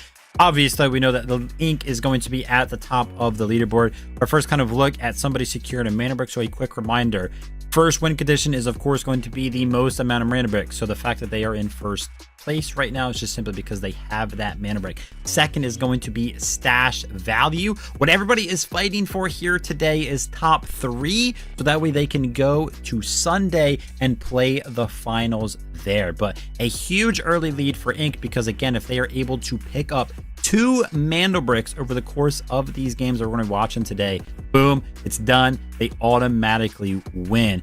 Speaking about, wins there, losses, we were talking about whether or not it was going to be worth it for NL. They did pick up 7 kills, which is, of course, going to help a lot. It looks like they were basically able to go ahead and break even that raid, right? Plus 60,000 alloy is essentially breaking even. So they actually did a great job, a better job than I think me and Goj both would have thought. Yeah, and that's what I was talking about in the broadcast. It felt like they maybe were breaking even. You're right. 60K is nothing, which means they barely broke even. Kind of crazy to look at. Now, here's our leaderboard. Of course, Inc. at the top of the leaderboard because they have a Mandlebrick, folks. But NL on 13 kills after 2 games. Pretty nuts, I gotta say. They did a really good job of coming in and cleaning things up near the end of that map, and then non-rendered were able to still pick up 6.3 mil as their total assets. They were able to pick up several million in that lobby because of what they were able to do, just looting up the Tower of Babel and then sending one out. Now, Vivid, here's my chance to explain to the viewers how it happened. And me, explain to me too. I was reviewing the rule book and I was double checking how everything worked. It works like pubs. You need a dog tag and there's only one spot, which non-render took. Did they have a dog tag? No. Did they bring one in? No. But there is a developer Easter egg where the crocodile inside the Tower of Babel can drop a dog tag for the crocodile. It's a croc tag, and you can use that to extract. So they said that they found that Easter egg through scrims and were able to utilize it for the very first time here on Brakkesh on broadcast. So big shout out to non-rendered, bro. Coming in prepared. Insane.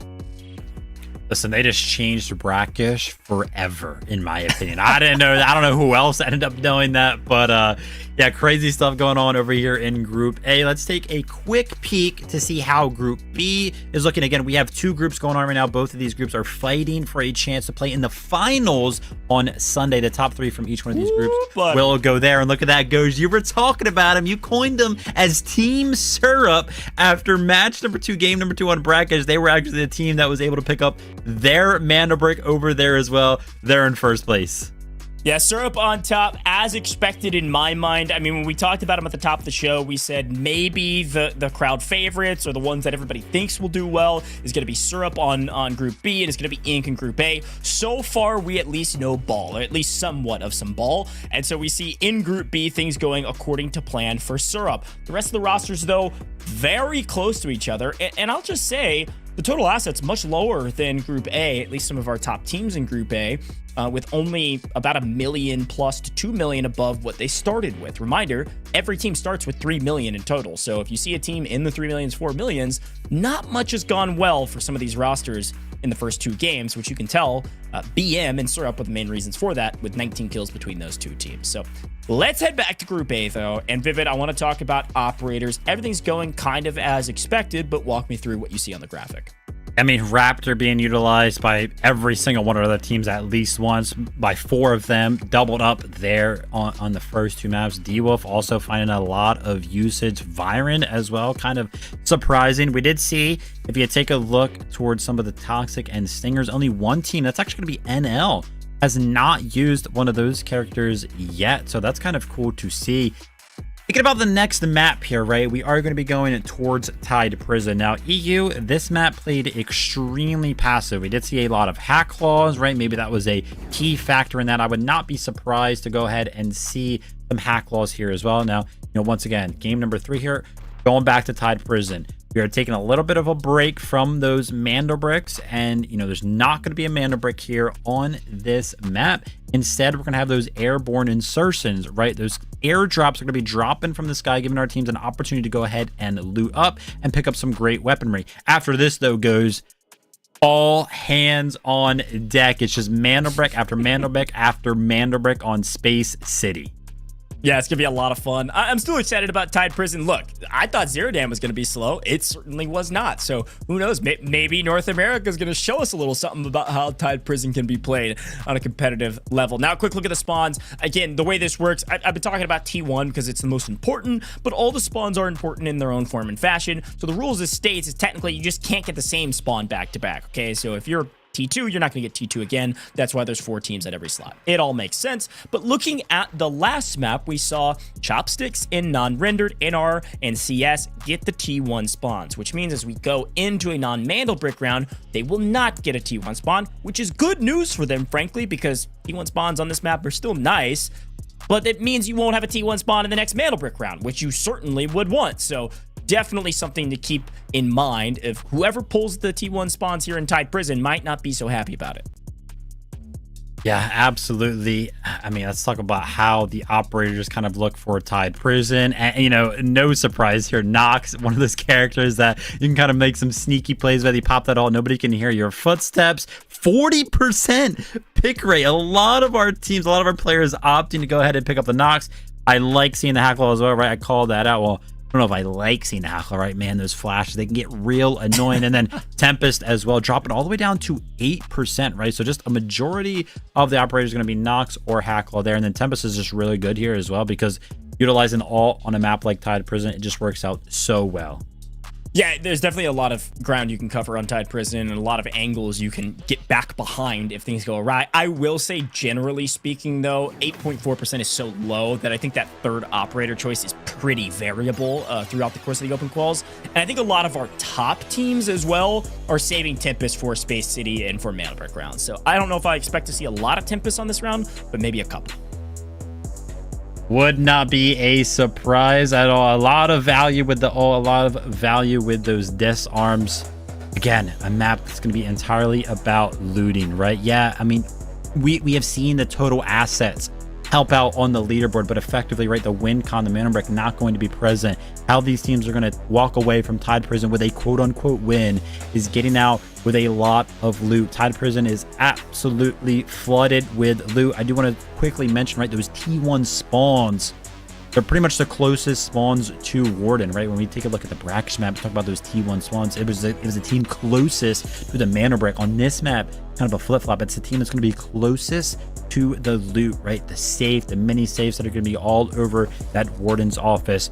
Who is going to have control over that? Look at that. It's going to be NL. They got one of the good spawns, but so did Inc. 2 of our top teams. They're going to be going head-to-head off rip. Yeah, this could be utter chaos to start. Holy cow, moves. Wow. Holding, what is that? What? 2.6 mil? All right. Talk about a nice ad at the very beginning of the game. Holy cow. Dude, Carbon Fire, man, that's a rare one. Look at that. Jan picking up a red as well. Like I mentioned, absolutely flooded with the reds, but look at this. Articuno is going to be flooding towards that Warden's office. Killzoff going to be caught off guard right there. They're going to be picking up an early kill here. Not a surprise, right? This is the team NL, the team that has the most kills in the competition right now. This is a huge surprise to me because Inc., look at this. They had control over the Warden's office. They could have just walked in. They could have just looted it. But somehow Killzall is the only member of the team that was here. I think he maybe just caught moving a little slow. I mean, the spawns were so close to each other, and obviously all the teams know the spawns. NL sprints at their opponents, and I think Killzall was just a hair too slow rotating out of this room. Maybe it was looting. I don't know what happened, but the other two players get out of here. You can see Too Easy on your screen right now. Grimmy on the opposite side. They're up for now. If they ever do go back for Killzall, he won't have hardly anything on him because NL's going to take care of all of that. Some solid loot across the board already.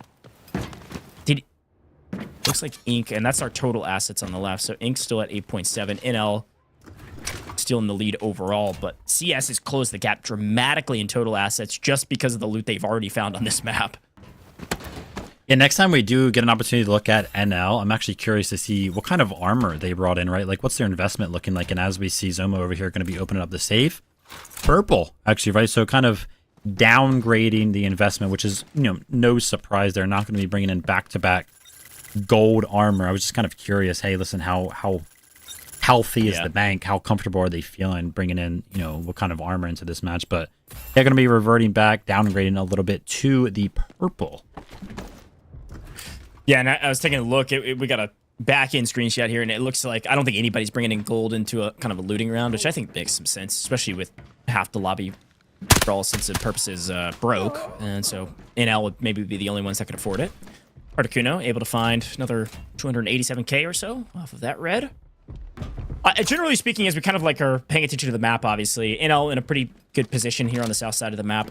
You know, let's talk a little bit about, obviously, we have got some extractions to talk about, but one of the things that is a namesake of these non-Mandlebrick rounds are these airdrops. Now, I explained this in EU, and I want to explain it again.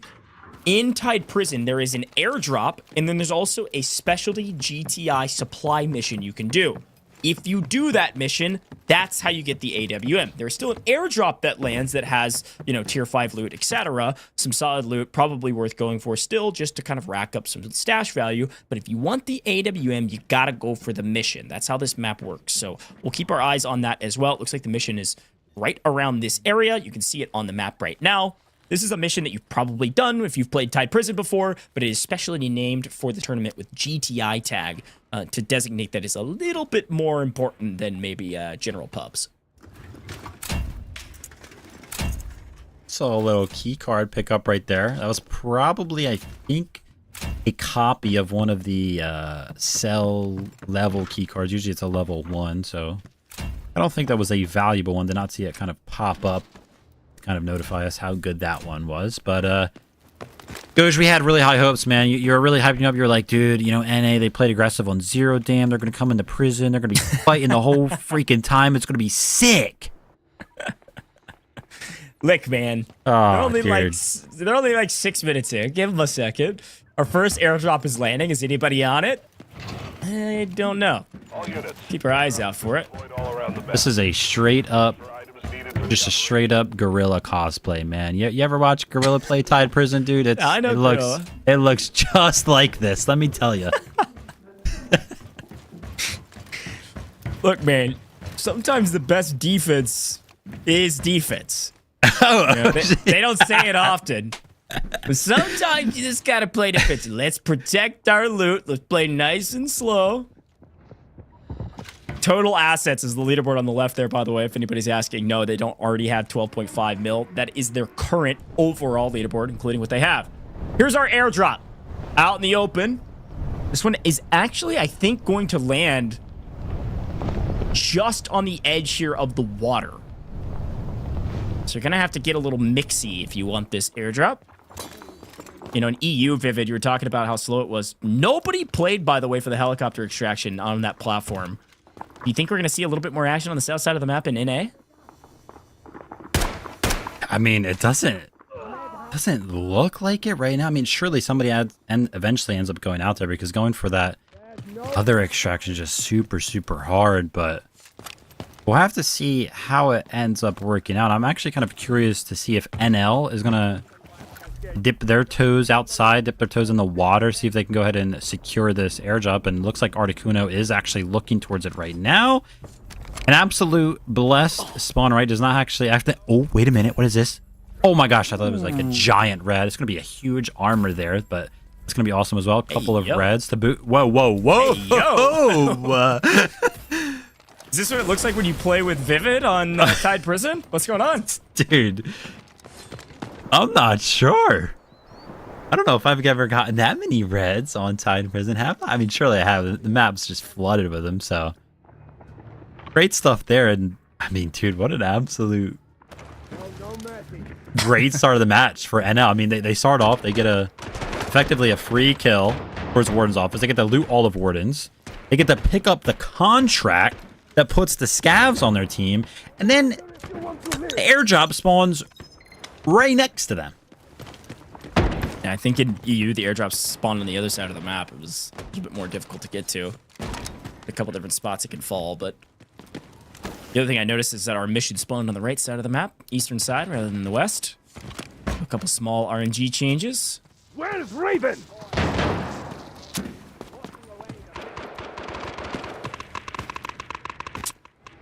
But so far, nice and slow, Vivid.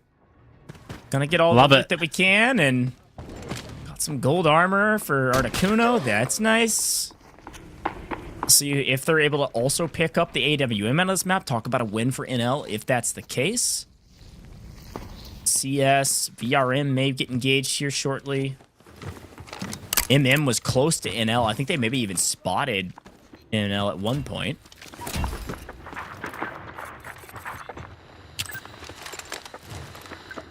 Curious to see how NL is going to play this, right? They have full control over the hack in the center of the map, right? If they hack it, then they go ahead and call in the extract, but wait a minute. VRM, Jan, finally going to be finding some action here on the Tide Prison. They're going to be waiting about. Now the Knox is going to be popped right here. 3v2 situation. The footsteps will be absolutely concealed here. What can Jan do with this right now? How can he go ahead and apply the pressure? He's trying to go ahead and listen to see where they're running. He's going to go ahead and find another knock on to NRD. Apellabug is now going to be trying to swim for his absolute life. But if January knows anything about this area, right? I think Apellabug only has one exit, and it's going to be towards the staircase on the other side of things. If you just go up top, you have complete control over this entire area. Huge pickups here. Obviously taking a look at his opponent. Not much on him. Need to grab his bag, and that's about it. Dog tag, though, 150k. So Jan's feeling very comfortable. 2 kills. That's just 800k straight up into the bank at the end of this one. The Pelabug goes down to be a nice wipe to start things off here for VRM. They need the money. We got to be smart with this. Dynamite can't take weird peeks. Doesn't have to be a hero. Play with your team. Get a friend. Peek this together. Maybe January did not see or hear a Pelabug in the water. I mean, he must not have, because they would know this area to know that this is pretty much the only spot that he would have been able to go. Either that or they're just playing extremely passive, but here we go. 3 into Ink here. A duo in this match, effectively, after losing kills all very, very early on. They hear some footsteps on the other side towards the library area over there, but those players are not interested in coming this way at all. And these two players have not moved the entire match. Like they ran over here after they lost Killsaw, and they literally have not moved. They've been over here and unloading, just kind of waiting to see how this one is going to pan out. Yeah, talk about a slow map. I was excited after our 0 dam, and, well, Jan's just about given us the only excitement on the map so far, so shout out to Jan. I mean, taking a look at our extraction points, by the way, less than 3 minutes on helicopter extract out on the island. You've got no bag, which is a solo extract over in construction.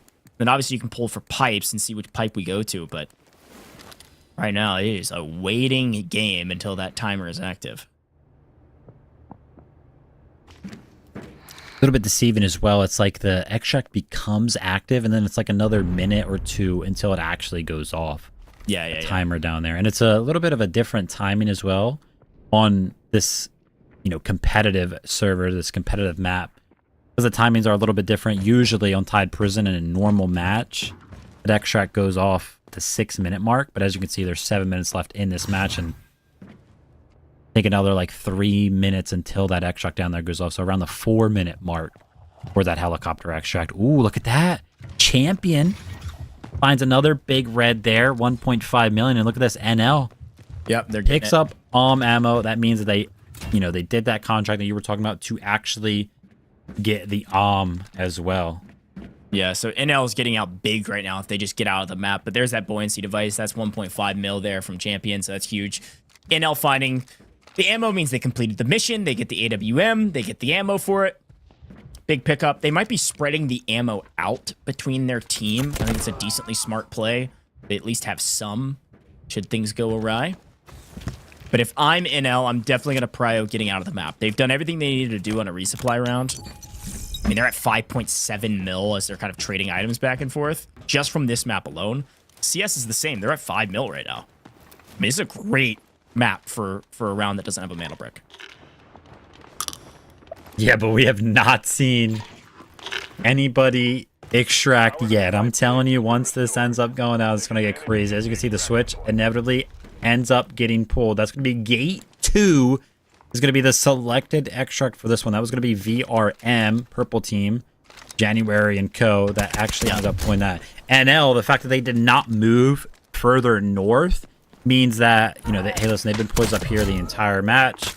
Looks like they're going to be working towards that helicopter extract eventually. So that's kind of their game plan right now. And I guess everybody else on the map is like, hey, we're all going to try to extract at the same extract. Yeah, that pipe extract, the pipe 2 is the most northern pipe. It's actually the exact same map, exact same extraction point, rather, that we got in EU as well. So it's the same position on the map. You can see MM is already positioned to try to take it.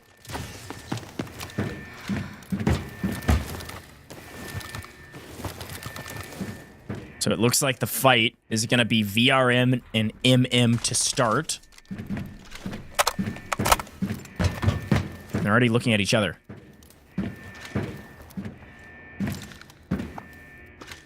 They know. I mean, Jonah just knows. He keeps turning around. He's like, I know there's going to be another team kind of coming this way. Wait a minute. NL. Oh, they came How north. close are they? What? Are they coming? They came north. What? They're coming through construction. They want a piece of that action. What? That's crazy. Watch out for NL on the flank here. I'm taking a look at our map just to get a read on what's going on. This fight is very important. We have to keep our eyes on it.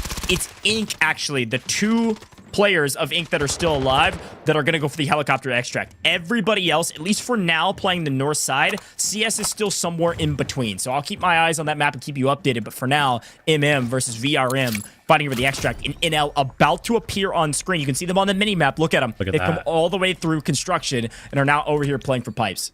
Did they send the player with the nice. backpack? Yep. That's why they kind of came north. So guaranteeing that extract there. Very smart play. Now the last 2 remaining members are going to have an opportunity to pick up kills, maybe deny some of these extract right here. So Zomo and Loco have a lot to do here, but it's not necessarily the most valuable thing for them so far. Yeah, Articuno was the one with the AWM. Articuno takes the bag extract. No bag extract, rather. Exact same thing that happened in EU. The other 2 players stay on the map to fight for some kills. Too easy, actually, off screen, by the way, fighting CS. So it is both Inc and CS fighting for helicopter right now, while the rest of the teams are fighting over pipe extract. 20 seconds, though. Holy cow. Good luck getting there in time. We're going to go swimming. We're looking for kills.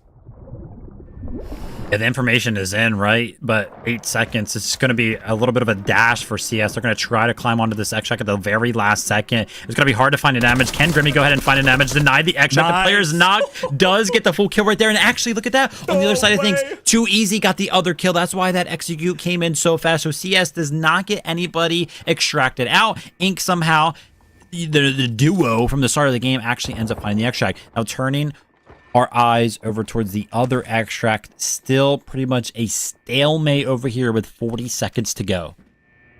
Oh, huge flank.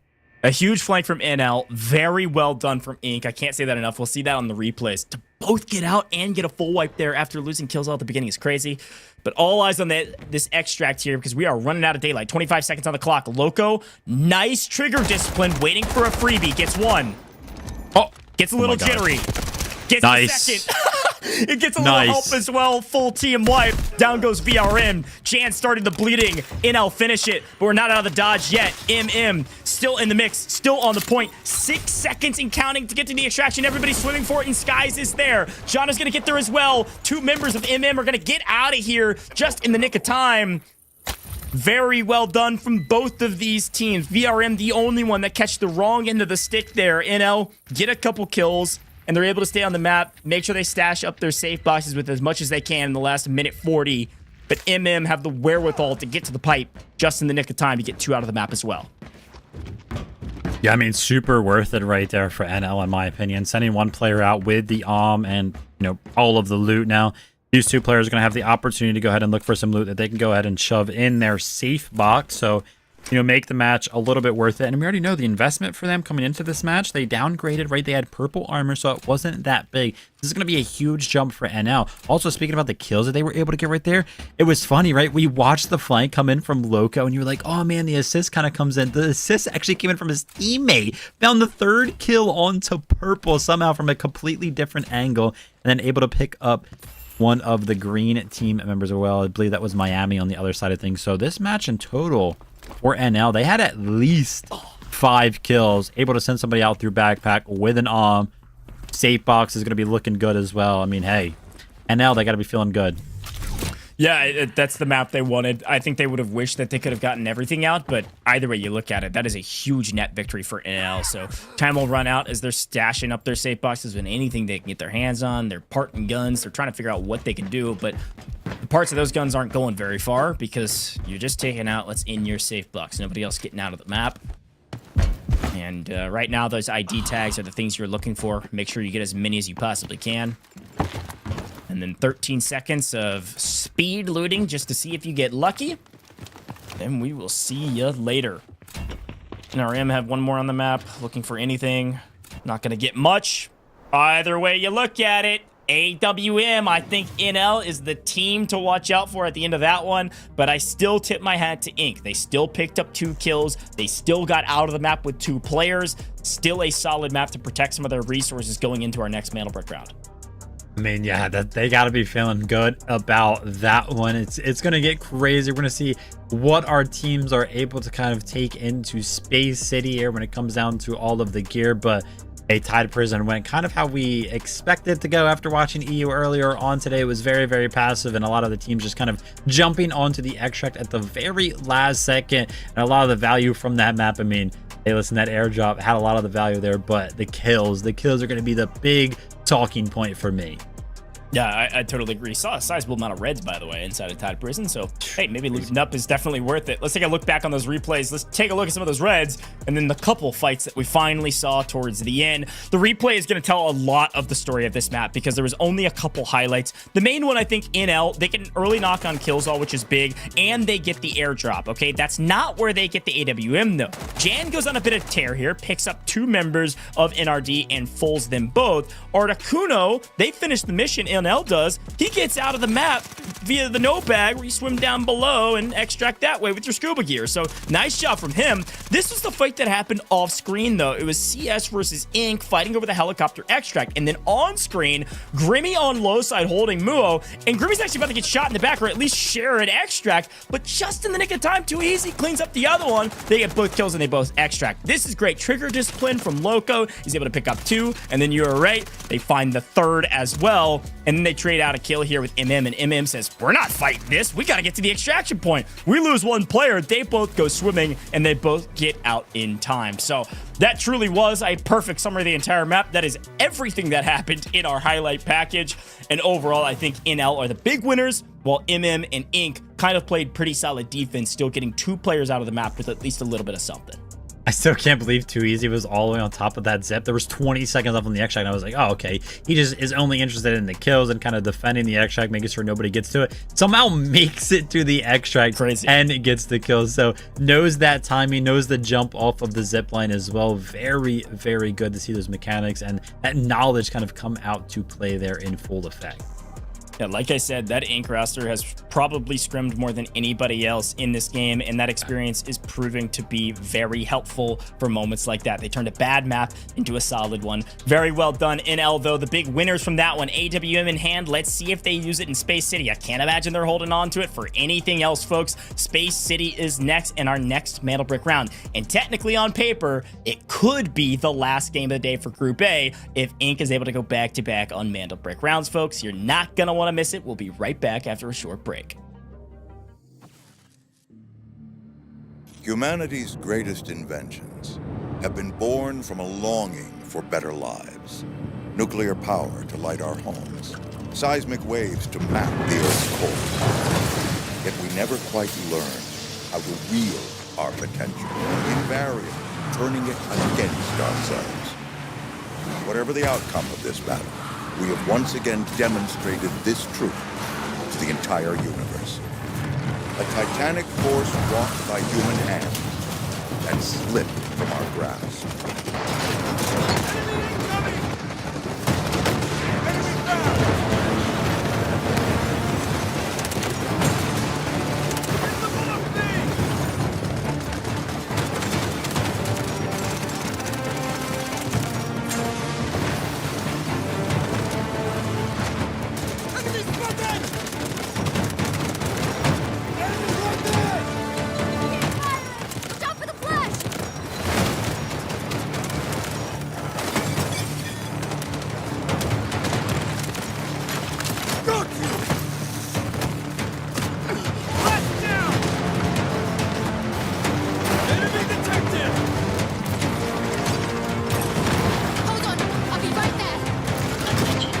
Crust is extremely unstable. Be prepared for a big one. All units evacuate the area. This was caused by Havoc. Destruction of their tremor system is crucial.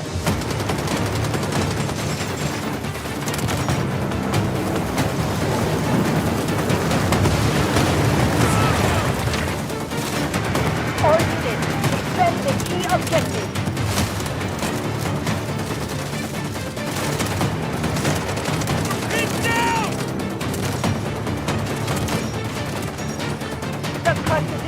Unstable. The next one could be a major quake. The enemy has activated the device. We're detecting a massive quake on the way. Ma'am, you cannot stay here. The aftershocks are still continuing and the evacuation zone will be closed soon. I only know that my child is buried here. Signal detected. Ma'am, be careful. The earthquake's coming again. My child is still in there. But both GTI and Havoc rescue teams have already searched the area. It's too dangerous for you to go back in. I have to go back.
Delta Force Global League Season 4 NA semis, folks. We are 3 maps done and dusted, moving into the 4th one, and this is Game 3's leaderboard.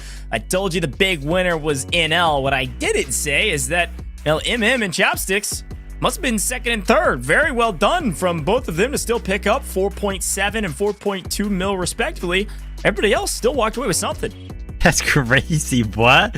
Chopsticks walking out with a big chunk of change right there in retrospect to kind of like everybody else. That was the team that went down outside towards the helicopter Shack 2 Inc., right? So kind of crazy when you think about that. Their safe boxes and the reds that they were able to pick up must have been absolutely incredible there. But yeah, I mean, the big talk of the town is just going to be the kills. Every single every single map, it just seems like NL is at the top of the leaderboard when it comes down to those kills, if not the assets as well. So they're just doing a very, very good job right now. Yeah, and if I remember correctly, it was CS, by the way, that picked up a lot of those reds at the very beginning of the game. I'm actually mostly surprised by MM. But let's take a look at the overall leaderboard. This is after 3 games. And look, Inc. is crushing it. They're at the top because they got the Mandlebrick. They protected some loot value. They're in second overall in loot value. So they're doing really well. And they're in first. But NL, talk of the town, 18 kills in 3 maps, almost 16 million. Good golly, what a start for NL and the boys. They're doing great so far. Really need to make sure they get a Mandlebrick, or hope, I suppose, that Inc. gets the next Mandlebrick and they just shut the game down and the group down right then and there, because they'll make it to the finals as well. Yeah, I mean, just doing a very good job. When you take a look at it, like 16 mil in total assets, if you kind of do a little bit of math and think about how much, you know, they're going to be able to take on these space cities, dude, they can invest very, very heavily into like every single one of these space cities and even game number 7 afterwards, and probably still be pretty healthy, you know, match after match. I mean, right now they have a guaranteed 5 mil investment for, you know, 3 games, which is the remainder of the space cities, and they're obviously going to get more than that just from getting, you know, more kills, or just from going down the recoup system on those technicalities as well.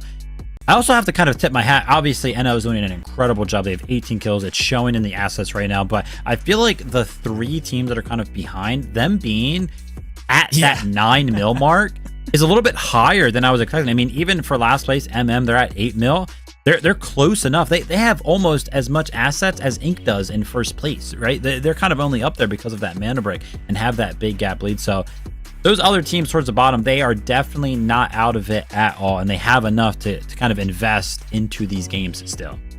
100%. The fact that there's 2 teams within 30k spread is kind of insane when you think of 1 kill being 400k. But let's take a look at the operators as we get into a very important round. It is still anybody's game to make the finals. So Vivid, I go back to you to talk about operators. Looks like everybody besides non-rendered has at least used 1 Viren. We see Nux basically completely off the table, and nobody used Tempest in that last round as expected. And so because of that, absolutely, my brain is telling me we will see Tempest here on Space City. What about some other operators you expect to see? Yeah, we always see Tempest kind of used on Space City because you can pop the Tempest all and go grab the Mandlebrick and then kind of alt back. It's very, very good. So yeah, I won't be surprised to see Tempest there. Luna will definitely be used here on Space City. Almost always is. As you can see, their hack claws and Noxes, they're kind of being knocked off right there because Tide Prison was literally just full of them. As far as like that 3rd operator goes, you know, I wouldn't be surprised to see Tempest, Luna, and then maybe that Stinger or that Toxic, right? Every single one of their teams still has at least 3 out of the 4 of those 2 operators combined available. So they're going to be able to have those smokes and that faster res available. Would not be surprised if those are kind of the main comps that we see throughout these space cities. Totally agree. I think that's the right breakdown. Let's take a look at our map view, because as a reminder, with our map rotation, Space City, Space City, Space City. Now, if we go to Game 7, the team in last gets to pick what map we want to play. It can be any map besides Zero Dam, and of course, it will have a Mandlebrick, which means could play Tide Prison again, this time with the Mandlebrick, which would be definitely interesting and change the pace of that map. But we got to get there first, and frankly, to do that, you got to shut down Inc. If Inc. gets the Mandlebrick on this map, they will walk away with Group A victory, and the tournament for semifinals, at the very least, would be done. So let's take a look at the spawns. You can see who got T1 spawns last time, who won't be getting T1 spawns on a very important map. That is Space City with the Mandlebrick on it. Any big standouts for any of the teams? I mean, VRM and NL ended up picking Prio spawns in the last map, so you don't see them picking up Prio spawns in Space City. Anything else you're kind of keeping your eyes on? I mean, Inc. could potentially go for a T1 spawn as well, so I don't know. There's a lot of what-ifs when it comes to around spawns, but I think you are right on the money when it comes to the old operator choices here, my friend. Yeah, absolutely. As you can see, right, 25% pick rate on both Tempest and Luna there. The Stinger also, you know, following up there. Wouldn't be surprised if that's kind of like that flex pick again. I feel like Toxic kind of fills that very similar role there. So yeah, no surprise here. It's going to be interesting to kind of see how this all kind of comes to fruition. Obviously, Luna, very, very good for the information. Very, very good at fighting. You know, a lot of corridors on Space City. The shocks, the nades, very, very good. Tempest, just the ability to go ahead and grab the Mandlebrick. If you are able to get that T1 spawn, you can kind of run under, use the ultimate, grab the Mandlebrick very, very early on. Easy from there. Stinger, smokes are just the best in the game. So, you know, smokes, when you combine it with this Mandlebrick format, they're just very, very good at covering those, you know, the steals on the decode. Yeah, and this is the exact same operator pick rate we saw, or very close to it, that we saw in EU as well. So this makes a lot of sense. Even in the semifinals, this is the same meta. Expect to see these 3 operators. Let's go back to our spawns, though, because now we've got it all fixed. Thank you very much. On the right-hand side, you can now see that Ink will have a chance to get a T1 spawn. Any other big kind of notes from you around the spawn points here, Vivid? Yeah, I mean, obviously, you know, you cannot get back-to-back T1 spawns here, right? So we know that, you know, NL and VRM, they were the 2 teams that did pick up those T1 spawns on the Tide Prison. So when it comes down to the Mandlebrick game, they can no longer get that. A little bit scary that Ink does have the possibility, the chance to get the T1 spawn, right? The fact that they are in first, they already have a Mandlebrick. If they're able to go ahead and secure it early on here, then we would be done. Boom, game 4 done. Let's take a look at the T3 spawns, Ink and Chopsticks over there. So they basically coming into Space City, they cannot get what is coined as the worst spawns on the map. So they're kind of set up pretty good right now. Yeah, because I don't even mind the Central Command spawn to be able to play over the top of the actual T1 spawn on the right that has to go over the pipes. We oftentimes see an early engagement there. Dormitory spawn, not ideal, frankly, but it's not horrible. You're still able to rotate down the side of the map. So, I don't know, some fun things to look at. We'll be paying attention to those spawns because it's time for Space City, folks. And I got to remind everybody at home, drop a follow on all major socials for Delta Force, please. They've got every single social media you can think of, even Reddit, even fandoms, where you can learn more about the game. But also go join that official Discord. If you ever want to compete in some of these competitions, they were free to enter. It was open registration. We had open quals all earlier this week. All these teams earned their spots here, and they did that. They paid attention to all the social medias to make sure that they registered on time. So maybe it'll be you next time if you drop a follow, maybe wherever you're watching this live stream, but also on all of the other social medias. But let's jump into Space City. We got a lot on the line. If Ink gets the brick, it's over, folks. If anybody else gets the brick, we keep on trucking. Yeah, absolutely. Here, those good spawns going to be found by MM and CS here. So it's going to be a little bit of a dash towards the middle here. Still a minute, that little bit of a buffer that remains before you can actually pick up the Mandlebrick there. Taking a look at some of the comps as well. It'll be very interesting to see. Obviously, we see exactly what we talked about here on the side of Ink.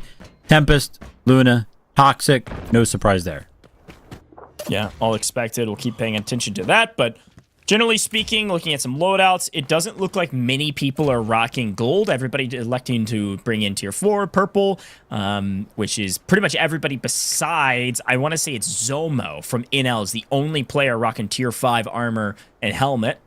You can see off-screen MM is already looting things up here in the center of the map, right around where the Mandlebrick spawns, and finding the GPU for 330k, and RD finding a satellite dish for 478. Hey, any reds we can get right now is still valuable, folks. If you paid attention to EU, we went to Game 7 in Group B. 4 teams had a brick, and it came down to the amount of loot that they had. The amount of total assets was the delineator on your team making the finals or not. So all of this loot does matter, even though it's Mandlebrick format. Especially, it matters on the opposite side. If Ink gets this brick, Vivid, second and third place will come down to who has the most loot. Absolutely, yeah. That rush towards the center of Space City, this stuff gets looted so fast based on your spawn exit. Muyo now is going to try to time the Tempest Going to be using that very good spawn to try to go ahead and rush it. The smoke comes out. Oh, yeah, I mean, he definitely goes ahead and gets this one. The disarm comes in, and the absolute spray from Killzall right there. Ink, they spawn towards the bridge, and they're actually able to go ahead and deny this, and then they're actually able to pull it off themselves. They had what's considered a T3 spawn on this map, and they are able to deny the best spawn from getting the Mandlebrick and then securing it themselves.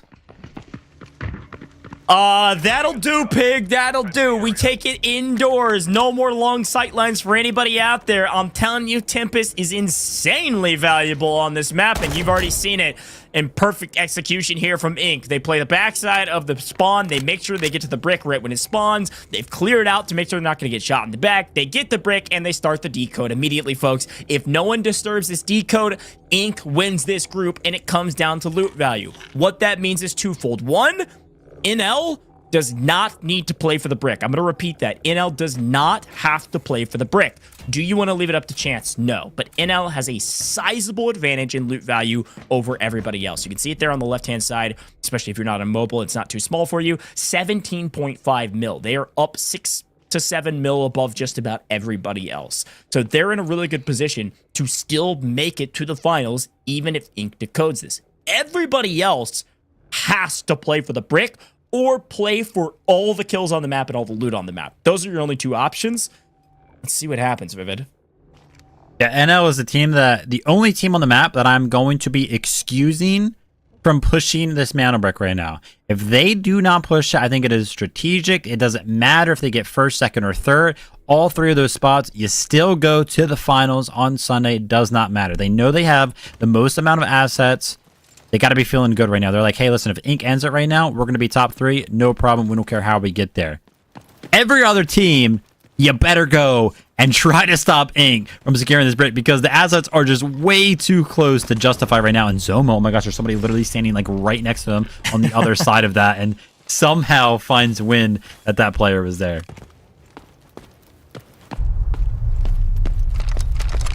Keeping our eyes on NL. Of course, don't worry. Our observers are paying attention to the brick. If anything happens around the brick, we'll switch to it. I'm taking a look on our side, and it does look like actually CS has already found an engagement on VRM. Now, NL is actually going to get a little active here. Maybe they don't want to leave anything up for chance. Going to start rotating out a central command. Move on their very merry way. I'm sure they're very happy about what's happening right now for the most part. CS getting very aggressive. One down for VRM. The other week, down goes Jan in deep trouble. Dynamite now a solo, running for his life. Trying to keep a hope and a prayer and a dream alive. As Muo showing us a little bit more what Tempest can do. Yeah, I mean, yeah, this is great, right? Fight's going down, but it's nowhere near the Mandlebrick. And there's a minute left before Ink goes ahead and secures their second Mandlebrick. The match would literally be over. We would stop. It would be in first, and then we would have to tally up all of the assets after that. MM right now is just on the outskirts of this. They look like they're trying to poise up themselves to go ahead and push towards this Mandlebrick. The only thing that they kind of have going for them right now is the fact that Ink is all over the place. They're kind of defending 3 different angles and all of the entrances towards this Mandlebrick. So if they are able to go ahead and push as a unit, MM that being, then they would potentially be able to, you know, pick off Killzall in a 3v1 scenario. But no, MM is not going through this door. They're actually going to try to either, one, disengage. Yeah, they're disengaging. They're running away. No way. Okay, so what? We just gave it up. I don't even... Bro. I mean, they could play for loot, I guess. They can, yeah, but... No way we're giving Ink a free walk to the finals. Fortune favors the bold, my friends, and Ink got aggressive, got the brick, and put it in a position where nobody wants to contest it. Now the only game plan. Ink just won this semifinal. Ink are your Group A champions. They're going to the finals. And now the rest of this lobby is completely up to this map and this map alone. Ink is done. Now they get to point and choose how and who they want to play spoiler to for the rest of the map. Wow, we are playing defensive. Some cash respecters, I suppose. Just trying to make it to finals, and now it is a guessing game what our opponents have in the loot category. I mean, Ink could literally just close the game right now, and we would see them on Sunday. It doesn't even matter what they do for their own specific performance for the rest of this match. Now, every other team does not have a Mandlebrick, so they're all tied up in that regard. Assets are what matter. As you can see, NL right now, they got to be a team that's got to be feeling comfortable about this. Again, I excuse them from not pushing the brick, but every other team, I'm judging right now a little bit. Zomo is going to be looking for another one of his kills. They're on the top of the leaderboard when it is concerning those kills. So the aggressiveness right now is not going to be a surprise. but no shots are going to be found. NR is going to be running away. Every team has to be feeling a lot of pressure right now, I feel like, except for Inc. and except for NL. I mean, I feel like NL is in a position to where they could potentially, if something crazy happens, they could get pushed down, but they got to be feeling pretty good about where they currently sit. But every other team, I mean, they got to be hoping for a crazy red or something. There's a couple other things to consider, too. Just extracting here could get you to the finals. If you just get out of the map and protect your loot, you could do better than some of your opponents that are going to get cut down in transition. And I'm taking a look back on the leaderboard going into this map. Obviously, Ink's already made it. I don't care about them anymore. NL had a 6 million lead over everybody else. But reminder, that was that leaderboard we looked at the end of game 3. We were like, man, it's anybody's game. Because Chopsticks, Non-Rendered, and VRM were all within 200k of each other. That third place position, if NL gets out with their max loot value up in second place, that third place position is literally anybody's game. It could come down to just extracting or getting kills on the map. Here we go. Ink is right now getting to play spoiler for fun. There is no reason that they should do anything at this point. So why not run around and just kill everybody? Yeah, and talk a little bit about strategy right now. NL, knowing that they were ahead in terms of assets, they're actually going to be playing a little bit of spoiler themselves. They're going to be playing on top of the bridge. Yeah. And we know Space City, if you play on top of the bridge, you have control, sightline, and access to all 3 of the possible extracts on Space City. They can deny everybody from getting out, which is great strategy because they're thinking to themselves, well, if somebody has a giant red that could potentially overtake us, we don't want them to get out. We do not want anybody to get out with a lot of loot. Yeah. So if we just sit up here and deny extracts, then yeah, we'll just qualify based off of assets. Yeah, 100%. Oh, perfect timing for the shock to come through. It's going to open things up. Somehow they weren't able to actually capitalize on it, and nobody from Ink goes down. That's surprising. But NRD still here playing for these kills. Again, these kills matter for NRD. Literally nothing matters for Ink at this point. But they're still trying to play with their egos right now and make sure that they can play spoiler to their opponents and not give away anything for free. Zoma with a huge find off screen. NL continuing to stack up reds. And you're right, able to play spoiler over the extraction point. Because again, I think the math comes out to where they know they can't lose via safe boxes. They could lose via the extraction. So you got to play for the extraction and camp the extraction if you're NL. I think it's a really good shout from you. Assets obtained, right? How are our teams doing? Right now, CS is in the lead in that regard. They have 3.1 million, which would put them in the third place, which would qualify them this on. Zomo just took backpack. That denies one of the extracts. NL is also the team on Rocket right now, so they're also looking to deny a different sort of a extract. Dynamite is pushing with the Tempest right now. Does get knocked, but being on the Tempest, that res, that change is going to go in favor of VRM. These kills mean a lot. They're worth 400,000 alloy on a leaderboard that is all about assets, and they absolutely get the wipe. But Grimmy is trying to play spoiler right now. That's all they can do. They get the third party in, and now you got to imagine, are they going to just have fun? Are they going to push this? No, they are still playing reserved. They're playing respectfully. They're looking for kills. They're looking for opportunities to take a kill. Dynamite in trouble. Reminder, this VRM squad, we actually do lose one from the side of VRM. Ink is hunting them down and punishing for them being on the map at all. That's the only reason. Killzall runs out of ammo. It's the only reason he can't get the cleanup kill. And guess who's here? CS is here to play spoiler. Mulo's coming in for the kills. They're getting so aggressive and getting traded out too easy. Ice in the veins. This guy doesn't miss. He is so hard to take down. Saving the day for Ink on the map. Again, doesn't matter for them, but it matters for everybody else. CS is hunting down this lobby, playing insanely aggressive. While all of this fighting is going on, right, the switch has to be pulled eventually for the extract outside to go off, and that's going to be the only option for any of these teams, right? They're so clustered together. None of them are going to make it to Rocket at all to go ahead and deny NL, who is just hoping and, hey, they're just going to sit back, relax, and they're going to go ahead and take that extract. So not a lot of time remaining for these teams to actually go ahead and work their way over towards that other switch that needs to be pulled. As you can see, one of them is actually already pulled. It's going to be the test range one. Centrifuge needs to be pulled for the extract outside to go off, and right now nobody kind of seems interested in pulling that off. Yeah, VRM too, unfortunately they lost Jan and they lost their third. I mean, Dynamite's the only player left in the lobby, and both of those players were on yellow timers already. Dynamite was already a solo before and was able to get the reses. So now Dynamite's a true solo, can't get his teammates back, needs to extract with anything. Unfortunately, looking at assets obtained, has nothing. He's got to play for kills. I mean, he's literally just got to hunt this lobby down as a solo and be the hero that VRM needs to qual in the third place position.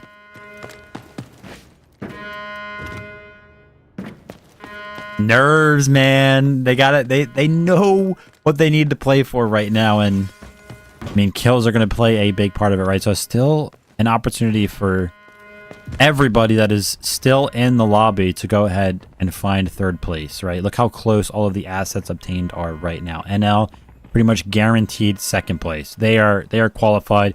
They're going to get out on Rocket free. CS, MM. They went into this match neck and neck. 200K separated them. VRM also in that same category, but they are currently 2 mil behind. Extraction point is ready. It truly is still anybody's game. Helicopter extraction is active. That timer is just in the nick of time. Nice. You can see it on the top left next to the mini-map. 350 and counting with our overall map time at 420. So about a 30-second spread. People are going to try to take that helicopter extraction. If I know anything about Inc., they're not giving away anything for free. They're going to play for this extraction as well, and they're going to play to kill everybody on the map. They're here to make a statement.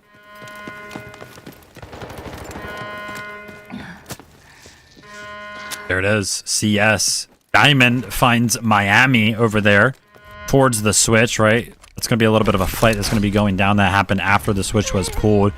So now this is going to be a 2v2 because Muyo is down off in the distance. MM probably does not know that, of course. So we're going to go ahead and play for the res. Diamond hears the res going off. He wants to go ahead and push this right now. The trap, though, is going to find the damage. Does not successfully bait it out. Tries to find value with the native. Look at this.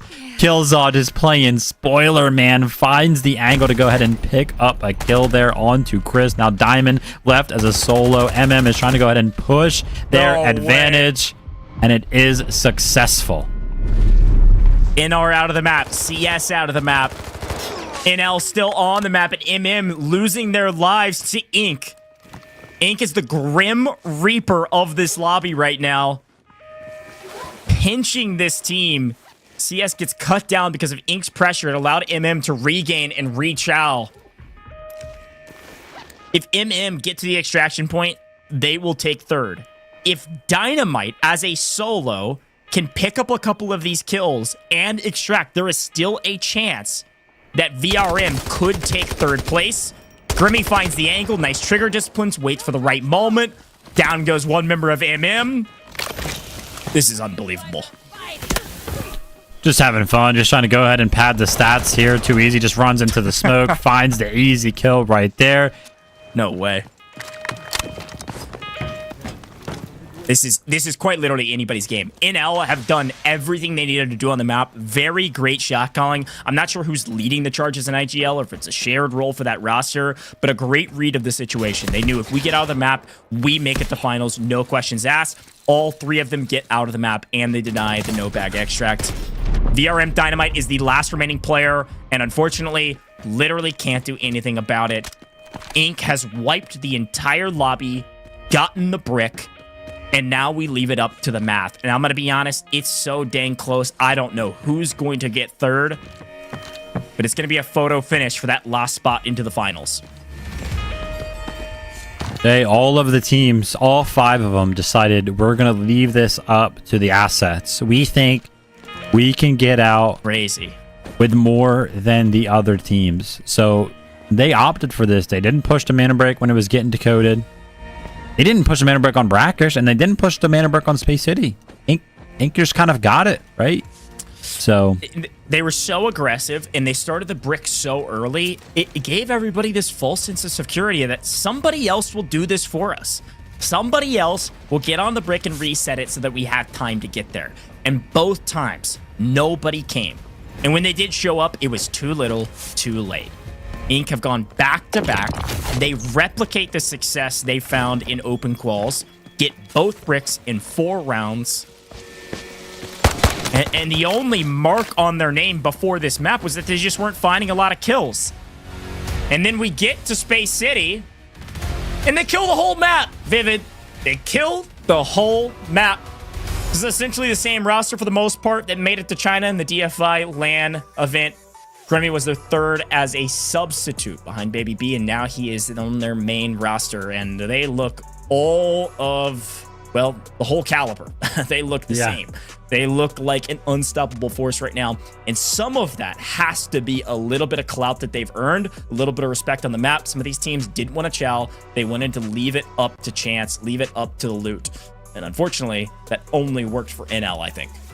Yeah, I mean, just pure domination from Ink. We kind of came into today. We talked about how the qualifiers went so well for them that it would not be a surprise if they went ahead and just ended it in game 4. That's how confident Goj is kind of feeling coming into this. He was like, dude, it just looks so good. Watch some of their games. And I mean, yeah, it shows. Immediately shows the fact that they were able to close this one out as soon as they possibly could. Absolutely incredible stuff. And now the question is, Goj, who else is going to be joining them on Sunday, and how did they do it? It's just going to be the assets, man. How does the math work out? I have no idea. It's going to be so dang close. Let's take a look back on that map and a couple of the replays that happened, because there were some highlights. There were some interesting moments. They frankly were all after the Mandlebrick was fully decoded, though. And it started right there, though. CS said, we're going to get aggressive. We're going for the brick. We're doing the exact same thing that Inks ends up doing, which is using that Tempest ult to grab the brick and run. Unfortunately, Ink was lying in wait. They had already gotten to a position to hold the point. If anybody touches the brick, they're dead. They get the brick, they plant it inside, knowing, hey, everybody's got to run a long way to get to this point, and we feel like we can hold all of the crosses. We do. Nobody moves fast enough. They get the brick. Now, every team on the map says, okay, let's do the internal math. What do we need in order to get top 3? We need loot, and we need to get out. And one way to get loot is to kill your opponents. Here's the problem. As they're all fighting each other, Ink goes absolutely massive. Muo is able to get 1. They trade kills out on Muo. CS gets pinched. CS ends up getting wiped on the backs of Ink. Ink did not say, hey, we did our job. We're going to get out. Good luck to everybody out there. They said, ain't nobody getting out. It is going to be utter domination, and they wiped the rest of the lobby, Vivid. It's just awesome to go ahead and watch rest of the lobby thinking that they could get the best of anybody else, thinking that they could go ahead and somehow extract Space City. Sometimes one of the hardest maps to actually go ahead and extract from. So leaving it up to that, to me, is just a little bit crazy, but maybe they were just thinking about a little bit something different. Who knows? But hey, listen, it's all done and dusted now. Can't wait to see how Group A finally unfolded. Who's going to be top 3? Dude, I'm going to be honest. I was kind of sweating during that game. I thought it was going to be nuts, especially when they immediately planted, too. We had so much time on the clock. I thought we were going to see 15 steals back, left, and center. No. Everybody said, Ink, you can have it. We'll play for loot. And they all die besides NL. So who gets 3rd place? I don't know, folks. We're going to check in with Group B as well and do the math to make sure it's all correct. While we're doing that, we're going to head to a very short break here in the booth. When we come back, we've got the scores. We've got the top 3 teams making it to the finals from Group A, and we've got to check in with Group B to see how things are going over there. You're not going to want to miss it.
The Mandlebrick's been deciphered.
Link's been deciphered.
Welcome back, Delta Force Global League Season 4 NA Semis. Group A is done, by the way. This is map number 4, and Inc. has gone back-to-back brick round wins with a Mandlebrick in hand. We see them at the top of the leaderboard. This is the game leaderboard. This is the last round. NL did a fantastic job to stay alive.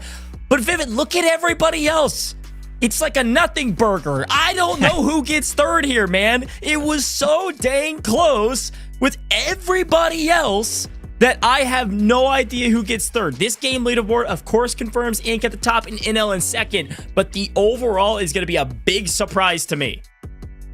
Yeah, I mean, Momentum Mori, they were the team that was sitting in 6th place going into this game. Every other one of those teams, they were within 200K. So, I mean, how this ends up working out, a bunch of crazy stuff can kind of happen on that asset leaderboard. Who knows? Very excited to look at the overall leaderboard and see who ended up 3rd place. Inc. NL, sure, they're going to be 1st and 2nd place. Chopsticks is going to go ahead and clinch the qualification into the finals after an absolute gamble in game number 4, leaving it up to the assets and how they end up working out. And when you take a look at the leaderboard, obviously the assets are going to put them there. It's got to be the kills, man, right? Their ability to go ahead and pick up 8 total kills. I think they were able to pick up a bunch in game number 4 after that Mandlebrick was decoded. That's just going to be the difference maker. So it's two big things here. Chopsticks, I mean, huge congratulations. Pick up 3rd place, make it to the finals in 2 days' time. It's the kills, 100%. I mean, the math on that, 3.2 mil just on the kills. If they have any less kills, I mean, 400K, they still got it. So 1 less kill, they're there. But 2 less kills, they're right there, basically tied with non-rendered. I mean, this is about a mil margin. So you were running out of runway with hardly any less kills. The thing that does it for me, though, it was CS's map 3. Do you remember how many reds they picked up? They had a huge map to close the gap on everybody else in a loot round. And I think that's something that people undervalue. Yes, the last round was crazy. Yes, the last round they got kills, and that certainly set them apart. But even just on a looting round like round 3, it allowed Chopsticks to still play for this 3rd place position. The crazy thing is that in that last map, Inc. kills everybody, and they close the gap on overall kills as well to NL. Now, NL still top frag. Nice congratulations, gentlemen. 18 kills in 4 maps is insane. But Inc. went from like 8 kills total to 15 total just off of that last map. So nuts. And a fantastic win from Inc. Huge congratulations to NL. Very well deserved. They had some hero plays, really smart IGL calls as well. But Chopstick. Also, Chopsticks, by the way, I think was seeded. I'm going to double check this for a fact to make sure because I've got it up in front of me. Yes, Chopsticks was seeded 12th overall coming into 12 teams in the semifinals. They barely snuck into the semifinals, and I believe it was by less than 500,000 over another team that got second in a different open quals group that they barely beat out on loot by 500,000. They do it again, getting into the finals, just barely sneaking past their competition with a 1,000,000 Technic alloy spread. Huge congratulations to Chopsticks, NL, and Eek for making it to the finals. What a finish to a wild and wacky Group A. Very different from EU Vivid. And I'm getting word that Group B, it's a lot of the same, but a little bit different in the fact that it's not over yet. Let's go talk about Group B and reintroduce this group to the people at home, because we're going to be casting over what could be the final map of Group B here, Vivid. Yeah, absolutely. We're going to turn the tides here. We were just watching it over Group A. We now know the 3 teams that are going to be going to Sunday. We're going to see them in the finals. But while all that was going on, we had Group B running simultaneously. This has not been decided yet, so we still need the top 3 teams from this group to see how our finals are going to go ahead and round out. When we kind of talked about these teams earlier on, we gave a big shout out and a lot of praise towards one of these teams specifically, and no surprise to anybody at home, it's going to be Team Syrup down there in the bottom right. Equal Plays, Nowhere, and Hodsec. All 3 of these players are just absolute house names when it comes to Delta Force. You can watch them stream all the time. They're very, very well loved, and Ghost, if I'm not mistaken, I do believe they are also doing very well in this competition. Yeah, they were the first team to get the brick. Let's take a look at the overall leaderboard going into what will be map 5 here. Again, these are the teams, but the leaderboard is a little bit surprising, actually. You do see Syrup still at the top. They got the very first brick on Brakkesh. When we went to Space City, it was 4M that was able to pick up the second brick. Now, I want to tell this story that I got from the production team that was running this group. They told us that Syrup actually had the second Mandlebrick. We're about to do the exact same thing Ink did. They had the second Mandlebrick decoding down to 10 seconds, chowed for a fight, ended up losing the fight, getting wiped. It paused the timer, and 4M was able to steal and get the decode. Crazy that they almost also closed things out in 4, but Syrup and 4M poised to take this one. That third spot still open, and technically speaking, this tournament's not done for anybody else down there, even if you're MVP at 6.29 mil. You get a brick, you're top 3. And if you get a brick, that means we're going to game 6. Who knows? Maybe another team can get another brick and we go to game 7. Still a lot on the line. The only way this closes out now, Vivid, in game 5 is if Syrup or 4M gets the Mandlebrick. So talk me through the operators of the group that we haven't been watching. Yeah, I mean, you know, Tempest looking to be probably being picked on Space City, which is why a bunch of our teams have gone ahead and picked a 1. Same thing for Luna. I would imagine that this group has been no different. I think all of the teams went ahead and actually opted to pick exactly what we have been talking about. They went ahead and picked the Tempest, Luna, and Stinger. Every single team actually had that exact comp in the first match on Space City in Group B. So the comps are probably not going to change at all. We're going to see Tempest, Luna, and Stinger across the board, except on the side of BTH Esport right there, who of course already used Tempest in one of the preceding matches, so they no longer have Tempest available, but probably going to be something very, very similar. Maybe throw in a Viren for the dash, kind of a gap closer, if you will, that can kind of make some plays towards some of those Mandlebrick stations. Yeah, a good shout. Very similar metas like you talked about. Very similar operators missing, like you mentioned.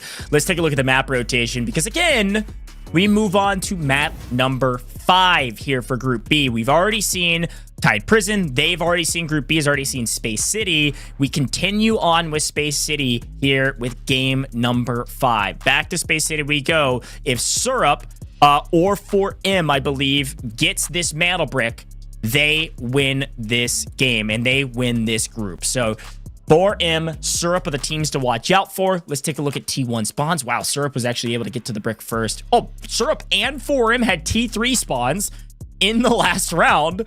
So they both have an opportunity to get T1 or T2 here. That's great news if you're one of those teams' fans. Holy cow. Listen, I gotta say that T3 spawn that's marked over there by the East Suspension Bridge, I swear that thing is not a T3 spawn. I was actually talking to some other people about this as well. That spawn is a little bit better, and I feel like it's It's just not that bad, man. I feel like it gives you so much priority. Yeah. You have a pretty much a free run in. So, you know, T3 maybe not necessarily getting you know, called what it should be right there. But, you know, jumping into this match, game number 5, the fact that they did get T3 spawns, that being 4M and Syrup in game number 4, they're now up for either a T1 or a T2 spawn, which should technically be better spawns, and they should be better off when it comes down to getting to the center of Space City a little bit quicker than anybody else. Let's take a look at some of the operators here. No surprise when it comes down to the Space City ones, Luna, Tempest, and Stinger. Pretty much what we have been seeing across the board. Yeah, this is the exact same kind of pick rates from open quals. It's the same kind of deal we've been talking about. These are the 3 most used operators on Space City. We may start getting into the conversation where we may go a little bit more off meta as we get deeper into these rounds, especially if we go to round 7 all the way the distance like we did in EUB. But I think if you're a Syrup fan, you're probably not hoping that's the case. You're hoping that it ends right here. Because in that EUB, we had a team that had a Mandlebrick that doesn't make finals just because we had 4 different teams with a Mandlebrick. And technically, if we get to game 5, or game 7 rather, you could have 5 different teams with a Mandlebrick. There's 5 rounds with a Mandlebrick on it. Everybody could be different, and who knows? It'll come down to loot value just like it did in Group A. A lot of what ifs, a lot of conjectures, but at the end of the day, folks, I'm just ready for game number 5. Back to Space City we go, paying attention to some brand new teams for us, maybe some household names for you at home. But more Delta Force is good, so let's keep watching. Vivid, any thoughts here? You think Syrup's going to go and get the second brick, or 4M? Do you think we're done here in map 5? I mean, I think, you know, the story that you told, the fact that Syrup, they went into game number 2 on Brakkesh, they secured that first mana brick, then they went into game number 4. They apparently all but had it secured. The thing could have been over. They just went ahead and had a little bit of an ego and went for a challenge fight. They pushed another team and there was only 10 seconds left. They could have just, you know, defended it and probably went ahead and won out. So it sounds like to me they've been dominated. Would not be surprised if they continue to dominate here. Game number 5. It is going to be Space City trying to look at some of the spawns. And look at this, 4M and Syrup. They're going to be fighting off spawn, right? Equal is trying to run over at the west gate. A knock from nowhere. They're going to prevent them from running in. This is one of the best spawns in the game. And Syrup has immediately stopped it off rip. This is the speed and aggression we love to see, folks. Welcome to Group B. Syrup gets Dormitory, and they know they can catch this team if they move fast enough. With some movement abilities, they were able to do just that. They've got 1 knock. The rest of 4M scattered to the winds, trying to figure out, do we stay? Do we go? Do we take this fight? Do we run? If 4M get wiped here, Syrup's the only team that could close things out in game number 5 and secure a victory. Insanity and SNK just backing way up. Going down some covering fire, but their third is going to bleed out and go to yellow timer. This is an interesting call here for the side of Syrup, right? Because on one side of things, you could just run and have that great positioning towards the Mandlebrick, right? Because you have taken out the Westgate team that actually spawns there, so you would effectively replace them towards the center of the map. They've waited a long time here because I think they were probably trying to decide whether or not it's better to just straight up defend that knocked body and effectively take out that other team from contention that is, you know, showed themselves to be another good team. They've actually opted to go ahead and leave the defense of that body. Now they're trying to push towards mid. But the fact that they went ahead and waited gave the opportunity for the team of MVP to actually take over this very strong position here. So Syrup now has to be, you know, thinking about this, and they have to think about whether or not this is a possibility. But again, this position is so strong because if you have a Tempest, you can use the Tempest off from underneath of there, and then you can go ahead and run towards the Mandlebrick and pick it up. 2, pops that Tempest off, run towards the Mandlebrick, somehow gets a knock, picks up the Mandlebrick, and comes back. And now Nowhere and Co. have actually opted to go ahead and take this fight. It's a 1-for-1 trade. Insanity, no, it's a 2-for-1 trade. Insanity is going exactly that. Completely insane. And now it's going to be a 1v1 between Havoc and Insanity. What's going to be the call here? Who's going for the res? I think Insanity is actually opting for the res, but Havoc has no idea and is not hopping on the res himself. And we swing back over to the Mandlebrick team and what they're doing with it. MVP has started the decode. We'll keep eyes on that fight, though. I want to make sure that we see what happens to our other 2 teams that are fighting that already have a Mandlebrick. If either of them go down, that's great news for everybody else on the map. 4M has gotten their single revive. Their yellow timer is still out in the open, and Syrup has fully regained here and fully repaired. What could have been a disaster could have been an ego play from Insanity. ends up just going back to square one for these two teams. Crazy. Great dart there from Hodsec. They were actually about to make a play towards that res, which is still over there by those planters, and the dart gives all the information. They're actually still kind of sticking around, maybe trying to go ahead and get that res, and Syrup is now opting to potentially completely disengage from this, and it looks like that's exactly what they're doing, because you got to be thinking about it. They've spent so much time over here, and they go ahead and blink, they reset, they repair, they heal up, and then they look at the map and they're like, oh my gosh, somebody's decoding the Mandlebrick. MVP's got it still. 3 minutes on the clock, plenty of time. BM getting really aggressive here to play near mid-map. BTH is taking a full wraparound over bridge. At least get a high ground perspective, probably thinking somebody else will take care of this, right? Or at the very least, if MVP gets it, we keep on playing. Keep eyes on that map feed, but for now, BM's still rotating through where the spawn is for the Mandlebrick. Figure out how they want to try to address this decoding station. Well, Equal tries to get aggressive. This is not good. Not good. Yeah, there's a flank coming in. That's going to be the team of NTR. They brought in an the flank onto the team in first place right now, Syrup. And now the absolute digital dash is trying to come out for the team of Syrup right now. But Hodsec gets stuck, does not get out through the gate. And he is effectively just a sitting duck over here. He's pinched between 5 different players, 2 different teams. And as I say that, Hodsec actually picks up the knock onto SNK over there, and he's trying to kind of make something happen. Equal, who has ran all the way over to the dormitory, is probably now thinking about coming back and trying to help his teammate. But you got to think about it for NTR. They could sit around and they could play for these kills right now, but the Mandlebrick is being decoded. Did they go ahead and disengage themselves and try to play for the actual objective of this game? This is utter chaos, man. Somehow this Syrup team is still on their feet. But back to the brick we go, because it's getting real mixy. A minute and a half on the clock is plenty of time, but you get barrel stuff by BTH. You're getting very aggressive here. Stomp actually gets a trade-off, but the brick gets stolen by BM. BM in yellow, grabbing the steal. BM trying to get to a cover, and they have a glimpse of it for now. Stomp could come out and play a trade here and actually pinch through this alleyway, while NTR down below. BTH in green now getting into the mix. Talk about chaos. Talk about people challenging the brick. Finally, we get to see it. This is going to be an opportunity for Syrup off in the distance. They should be able to get that res onto nowhere, because every single team that was kind of playing on the outside, playing for those kills, has ran towards the Mandlebrick. An absolute complete flip of how Group A played out. Group B seems to be very interested in playing for this Mandlebrick. Absolutely love to see that. Trying to pay attention to see whether or not Equal and Hodsec can go ahead and get that res on to nowhere over there. And as I say that, NTR, the team that actually got that initial knock, is poking their heads back outside here. They're actually looking to see if anybody is trying to make a play for that res. And with Hodsec darting right there, the information is actually going to be given to NTR that he is over there. So eyes are going to be on that. Take a look towards the Mandlebrick now. BTH is going to be a team that's going to try to get themselves involved in this race for the Mandlebrick. Right now, BM is in control. If one of these other teams is able to go ahead and steal it, the overall timer for the Mandlebrick will be down to 3 minutes, dropping by 30 minutes, 30 seconds every single time that is seized, all the way down to 1 minute and 30 seconds minimum.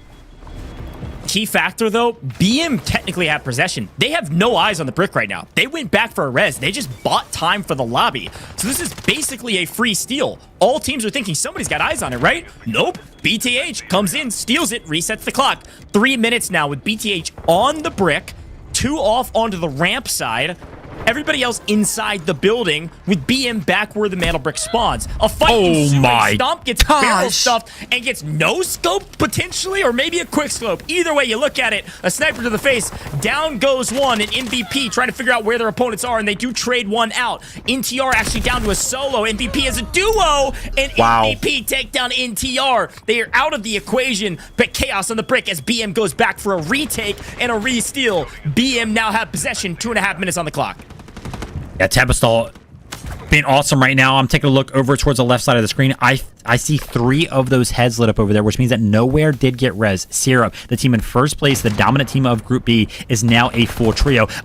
Immediately finding value on the other side. BM Smile finds a knock there as well. This is currently the team in control of the Mandlebrick. The fact that they were able to find that knock speaks volumes to how this one is going to play out, because BTH was seemingly the team that was trying to go back and forth with the decodes right now. The fact that they've been knocked, they're going to be stalled out. Now Syrup has the opportunity. They fully reset. They fully healed up, and they're trying to go ahead and sneak around towards the middle of the map. But the fact that BM is up here, they've got to be a little bit wary, right? They've got to be thinking that somebody could making that play.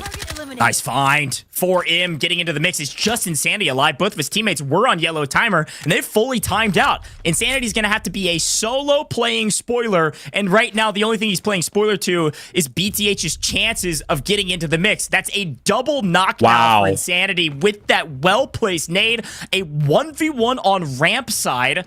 Everybody else is going, what's going on? Who's attacking? MVP's inside, waiting for their chance to play for Brick, and BTH just going to try to stick the res.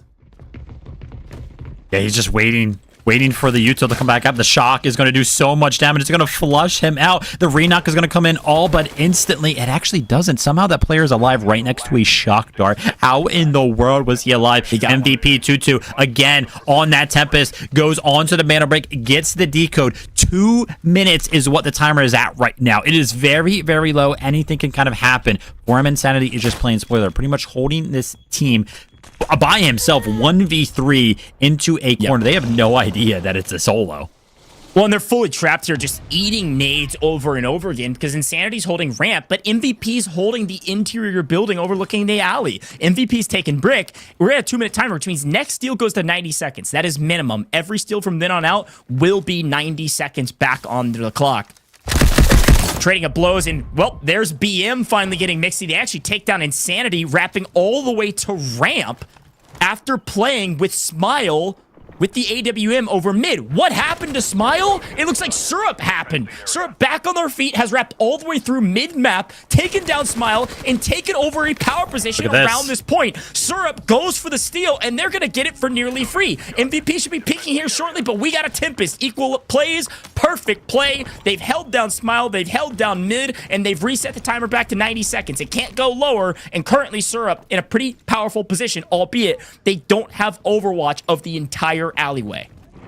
After the dust settles, we have 2 trios remaining, 3v3, and then that duo on the side of BM. MVP is trying to play for these Tempest ults. They have a Tempest on their team. They're going to try to pull that out at some point. Havoc is trying to make sure that nobody's going for the flank right now, but inevitably, we're going to see the team of MVP go ahead and Toxic ult out. That's exactly what they do right now. They're going right into the smoke right now. The shock dart comes in. It's going to find so much information on top of that, and that denies it. Because that shock dart came in, because Equal was in a position to go ahead and deny the decode, they have no more Tempest ult available to go ahead and steal this decode. Syrup are in a great position to go ahead and steal this game. Equal goes ahead and almost solidifies it completely with that kill right now. 3v2v2, 25 seconds remaining. They're pushing. Syrup, an insane regain. MVP's got to push. They got to make a play for it. If they don't make a play for the Brick right now, they're going to lose, and Syrup will win, and they're getting punished over and over and over again. Equal plays. Syrup, an insane regain to an insane hold. Rotate through mid, retake Brick, and there is nobody that can contest them. Unbelievable job. They sit the Brick. They take the map. They take the group. What a map to watch here for Group B, and what a finish to a victory for Syrup. Holy cow. Backs up against the wall. I mean, they had somebody knocked. That res timer, by the way, went down to like 10 seconds. I was trying to keep an eye on it on the map, and it was very, very low. They waited until the very last second, the very last opportunity to go ahead and pick up Nowhere after they unfortunately went down due to a pinch. I got to give a big shout out to Havoc, because he was a solo pinch between two different teams and ended up staying alive, ended up picking up kills himself. So shout out to Equal and Havoc for staying alive right there. Nowhere gets picked back up, and instantly they know what they needed to do. Everything played out so well for them timing wise. They went ahead, they went up to middle after the team of BM, after they found a knock onto Smile, right? They got that opening pick, forced them kind of off of that strong position. They took it over. They had their own Tempest, went for the decode, and it just worked out so well. So now, the team of BM, right? This is done and dusted. We know who's first. We know who's second. We just joined Group B, so we kind of have no real idea what the assets look like. But this team of BM is now going to try to get out of this match with as much assets as they possibly can. Backpack being their only option here because the team of Syrup, Titans, is not going to let them just extract for free. And they're going to try to play for that third place position, that last qualifying spot on the leaderboard, strictly through asset value. Yeah, we had a very brief glimpse at the leaderboard, and it was a razor-thin margin, but BM was actually in third. So I think there's a pretty good chance just extracting here with one player might seal the deal based on assets obtained over here on the left-hand side. I won't count the chicken before it hatched, but some eggshells already coming off. I'll say that. BM is in a very good spot to get third place right now because Syrup went for the decode and was able to retake it.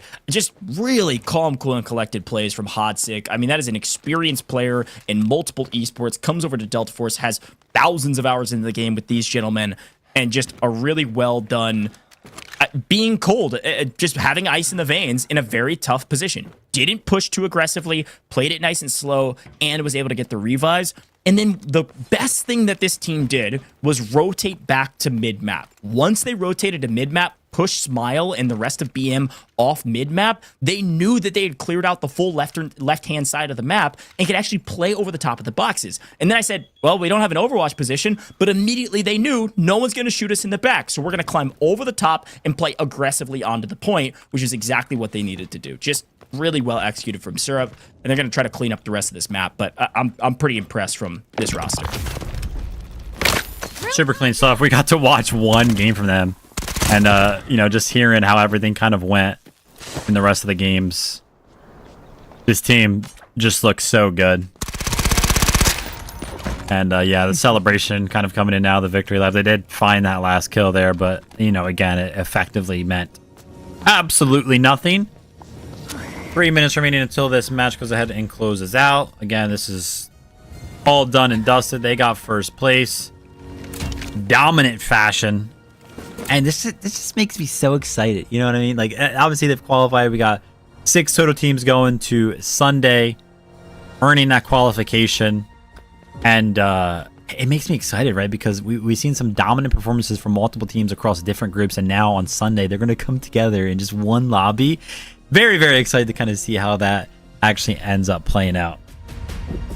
Yeah, you know, I think we had an absolute blast with Group A, but it looks like Group B was just as close in competition in some form and fashion. You know, in Group A, it wasn't close for first. It's close for everybody else. And yet again, a very aggressive Group B as well, playing around the brick, which I can appreciate. Talk about some exciting Delta Force here as we get to watch Syrup get out of the map. BM able to get one out. Syrup able to get all 3 and the brick. They're going to be your champions of Group B, moving on to the finals. And 4M already had a brick, so they're going to be joining them. What a photo finish for Syrup and Group B. I am so glad we got a chance to watch both groups. And it's crazy to say that after 5 maps, we're already done with both groups here in the semifinals. Wow. David. Holy cow. Oh, man, a little bit of a different story than EU, right? Going the distance over there.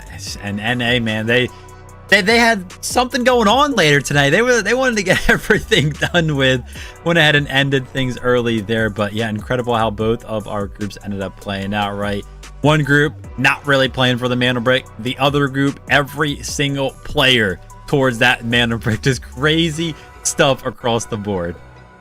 Yeah, insane stuff. And we also saw, you know, several really solid kills as well. And, you know, I saw Smile with the AWM picking up a ton of kills in transition over the side of the brick. He only had one sightline. He made it work quite a lot, actually. And unfortunately, he gets cut down there. But either way you look at it, BM still put up great numbers. Likely going to see them in third. Likely going to see them into the finals as well. So some math to do on the back end just to double check that all of our mental math is correct. But I think we know our 6 teams.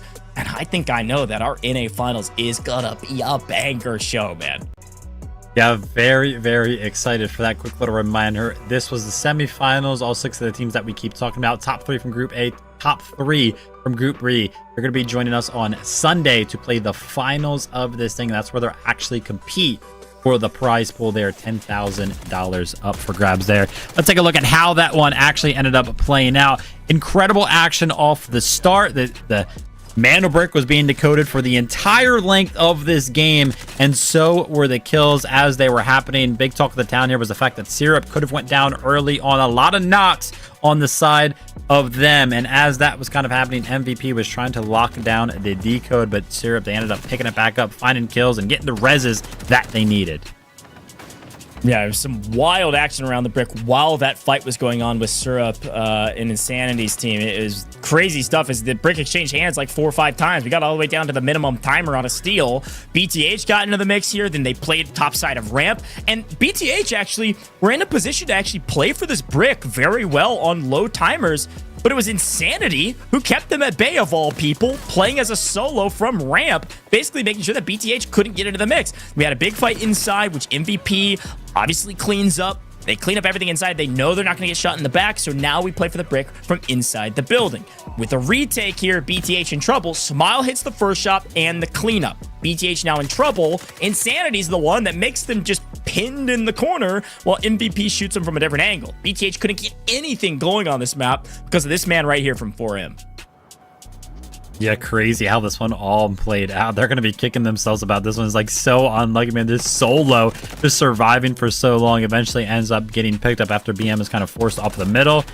And after this is when Syrup showed up, and when they did, that was pretty much all she wrote. As soon as they got here, they instantly started to steal the brick, and nobody had a chance to go ahead and steal it back for them simply off of this play right here. Equal knew exactly where he needed to aim. The Yuto came in at the exact same time, and after that, their play was pretty much over. The right MVP had nothing left to do other than go ahead and push the absolute titans of Group B. Equal, Hod took it nowhere, made quick work of everybody else in this lobby after they're finally able to go ahead and get a solid foothold after them after fighting for the entirety of it. They extract with their heads held high. 2 Mandlebricks captured for Syrup's team right there. They're going to be in first place and feeling good going into the finals. Dude, I think the key fight, you called it out perfectly. The key moment was Equal plays through the smoke, getting the kill on the Tempest as they were using Tempest ult there to evade back. If they get that steal and they get back, it is a true 3v3, and now Equal Plays has to go for the brick. That's going to be overwatched by MVP. A great save there, and then it was just a walk in the park to finish things up. Insane stuff. We are calculating the scores right now. We are almost ready to officially declare our 6 teams and the final 3 teams that'll be joining our first 3 into the finals. So I want to take a brief moment here, Vivid, as we kind of wrap up the show to recap what we've seen today for maybe those that are tuning in towards the end of today's broadcast. Group A was a doozy in many ways. I think it was surprising. It wasn't surprising to see Inc. come out on top. They obviously dominated. But Vivid, I was surprised to see it actually end in 4. I thought Group A was going to be very tight competition. But when Inc. grabbed that second brick, no one chowed. Everybody was playing for money. They were just trying to play for top 3. Yeah, that was pretty much like the most surprising moment of the day for me, was watching game number 4. Inc. go ahead and grabbing the Mandlebrick, starting to decode it, and then nobody entered the building for the rest of the map. Like, it was just like, okay, yeah, you guys can have it. Absolutely crazy stuff right now. Sometimes when I watch these Mandlebrick formats, I'm like, man, like, what is the game plan here for some of these teams? Some crazy stuff, some crazy decisions, but it worked out for a couple of our teams, right? They were playing for the assets. They got 2nd and 3rd. Worked out great. Worked out great. And then when it came to Group B, we only got to see the last map. 2 teams had a Mandlebrick. We made it to map 5. And, well, let's take a look at the game leaderboard from Group B. To start things off, Syrup crushed it. Oh, is this total? No. Okay, I got scared. Holy cow. They got 10.7? Wait. They got 10.7 from that map. They had 7 kills, ended up with 10.7. I got so scared because I was not expecting to see 8 digits for a single map. Holy cow. What a banger last map here for Syrup at the very end. 10.7 mil, 7 kills, and a brick. Especially the way that map started, Vivid. What a regain from them. Yeah, absolute crazy comeback. Not surprised though, right? Those kills alone were 3 mil of that loot. Then when you think about how all of the loot must have been in one area for them to just go ahead and grab quickly before extracting, probably pretty easy for them to go ahead and pick up 11 mil. Now let's see how Group B actually ended up turning out. The overall leaderboard. Who's going to Sunday? Syrup 4M and the team that clutched up with a lot of assets. And I gotta tell you, we didn't watch this group, but this tells a crazy story. A lot of kills as well. BM there in 3rd place. They qualify for Sunday, and they might have not gotten a Mandlebrick, but I gotta tell you, 22 kills, especially when you compare it to the team of Syrup, who apparently has absolutely dominated this group, only 2 behind them. Man, does this get me excited to watch this team for more than just one game on Sunday. Crazy stuff here. And I think when you start taking a look at some of the stats and you start doing some of the math, folks, 22 kills is ridiculous. I mean, Syrup obviously with 24 because of the way they ended that last lobby, but to get 3rd place at 15 mil with 22 kills, those 22 kills that's 8.8 million in loot value from kills alone. Did I do that math right? I think I did. That means they only had about 6.7 mil, or even less than that, actually, like 5.9 mil overall in their stash and their loadouts and everything in between. They just had a crazy amount of cash because they were getting so many kills. Nutty stuff there from BM. So even though we missed a lot of those lobbies, their last map, they were picking up a lot of kills. Smile was finding kills with the AWM. They hit that flank on Insanity. They were slaying out, and it paid off. Congratulations, BM. You are making your way to the finals. And speaking of the finals, Vivid, here's our final 6 teams. Here's our qualified teams for the finals. Woo, we got a lobby on our hands in 2 days' time. Yeah, absolute stacker. Inc. from Group A, they pretty much dominated. 2 mana bricks secured from them. Going to be going up against a team of similar fashion from Group B. Syrup, right? Another team captured 2 bricks. Apparently could have done it in 4 as well. A little bit of a mistake. They made it happen in 5, though. Absolute domination over there. We have BM. We just talked about them. Absolutely slayed out. NL, I mean, they didn't capture a mana brick, but I feel like the way that they worked around the map was just so cool to see. They were trying to play for the mana brick in game number 2 on Brakkesh over there, just didn't actually end up working out timing wise. We have Chopsticks, who, you kind of talked about it, underdogs coming into this. They qualified in last place for the semifinals here. Then they come in, they barely squeak by to get 3rd place, but I gotta tell you, we haven't seen a lot of crazy plays from the team of Chopsticks so far, but just looking at the names on that list, I know there is a lot of potential there for sure. So very, very looking forward to seeing them play well on Sunday. Hopefully they prepare just a little bit better and we can see them towards the top of the leaderboard. And then to round things out there, we had 4M as well, another one of the teams able to pick up a mana brick from Group B. It's got me excited, Gosh. Sunday, it's going to be crazy. Dude. Championship Sunday is gonna go crazy. 4 of the 6 teams, by the way, were like fragging their lobbies out like insano. Yeah. So I'm really hoping that our finals is gonna be full of a lot of blood, because I'm looking for some action. I am not looking for slow gameplay in the championship finals, and I know people won't be playing for money. They're gonna be playing for the gold when it comes down to a prize pool. There's no more qualifying spots. This is it. The final lobby in NA and the final lobby for EU. Vivid, you absolutely crushed it today, my friend. Any final words for the broadcast as we finally close this thing out for the day? Nah, I mean, hey, listen, just had a lot of fun. I was able to watch EU earlier on today. I was able to watch NA later on as well. Super fun across the board. Love getting an opportunity to go ahead and sit down with the Delta Force gang. And of course, my boy Gosh just watched some incredible games. Seriously, today has me excited for Sunday. Cannot wait to be back here with you all then. Please tune in. It's going to be fun. It's going to be a lot of fun. That was Vivid. Absolutely crushed it in the booth. As always, my friend, I will see you on Sunday. Folks at home, it's just you and me now. And I gotta say, I had a lot of fun today, okay? We had EU semis. We got a chance to watch A and B. We then got to NA. We got a chance to watch A and B. That was a lot of Delta Force, and that was a lot of operations, and it feels like we are just getting started. All of our semifinals done. Our finals is set. 10K on the line for both regions. A lot of pride, a lot of egos on the line, and some really dang good teams that have made it to the finals, folks. As a quick reminder for schedule, if you paid attention to today, it's the exact same on Sunday, not tomorrow. Tomorrow, we got a break. We're going to breathe. We're going to get all the players ready, and then we're going into Championship Sunday. If you're in the Central Time Zone, we'll be starting at 11 a.m. Central Time for the EU Finals and 6 p.m. Central Time for the NA Finals. You can backtrack that 2 hours for 9 a.m. Pacific or 4 p.m. Pacific if you're a fan of those time zones. And then you can do your own math for the rest of those. They're also all scheduled on YouTube already. So make sure you tune back in for the finals. What a doozy of a day. Championship Sunday has got to be even better. You're not going to want to miss it, folks. But for now, the last reminder I have for you is that I just want to thank you for being here because, well, we couldn't do it without you, the viewer. Thanks for tuning in. I'll see you in 2 days' time. Information gathering operator, even on our resupply rounds. Oh my gosh. Angle and just about able to knock. There's no way he can't see the tip of the screen and off screen. Triple blaster and more. Oh my gosh. Land. What? Easy. Gonna clean it up on Ruku. They're on the extraction point and they're alive, at least for a moment's notice. Just gotta be on their feet or even crawling around to extract. 1 second. Right, we kind of know that all of the teams are nowhere near it, and look at that top. And Ink is just sitting there waiting on it, completely to take an early lead, and that's exactly what's about to happen. But Too Easy standing here. Can Too Easy clean up both? Much pressure. VRM can't get anything done. Ink go up early. Several kills to this position. CS trying to clean up all of MM with a 3v. Well, what else is there to do? Let's see if we can get a wipe and get some loot into our safe box. A nice triple challenge for it. This should be a free win for NL now that they have a 3v2 fight. Down goes one. That's an EMP to the face.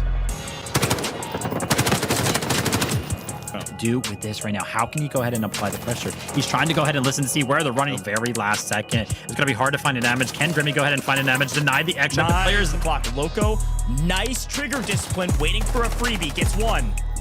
Oh, gets a little jittery. Seconds and counting to get to the extraction. Everybody's swimming for it, and Skies is there. John is going to get there as well. Ink, they spawn towards the bridge, and they're actually able to go ahead and deny this, and then they're actually able to pull it off themselves. They had what's that denies one of the extracts. NL is also the team on Rocket right now, so they're also looking to deny a different. These kills mean a lot. They're worth 400,000 alloy on a leader kill. And guess who's here?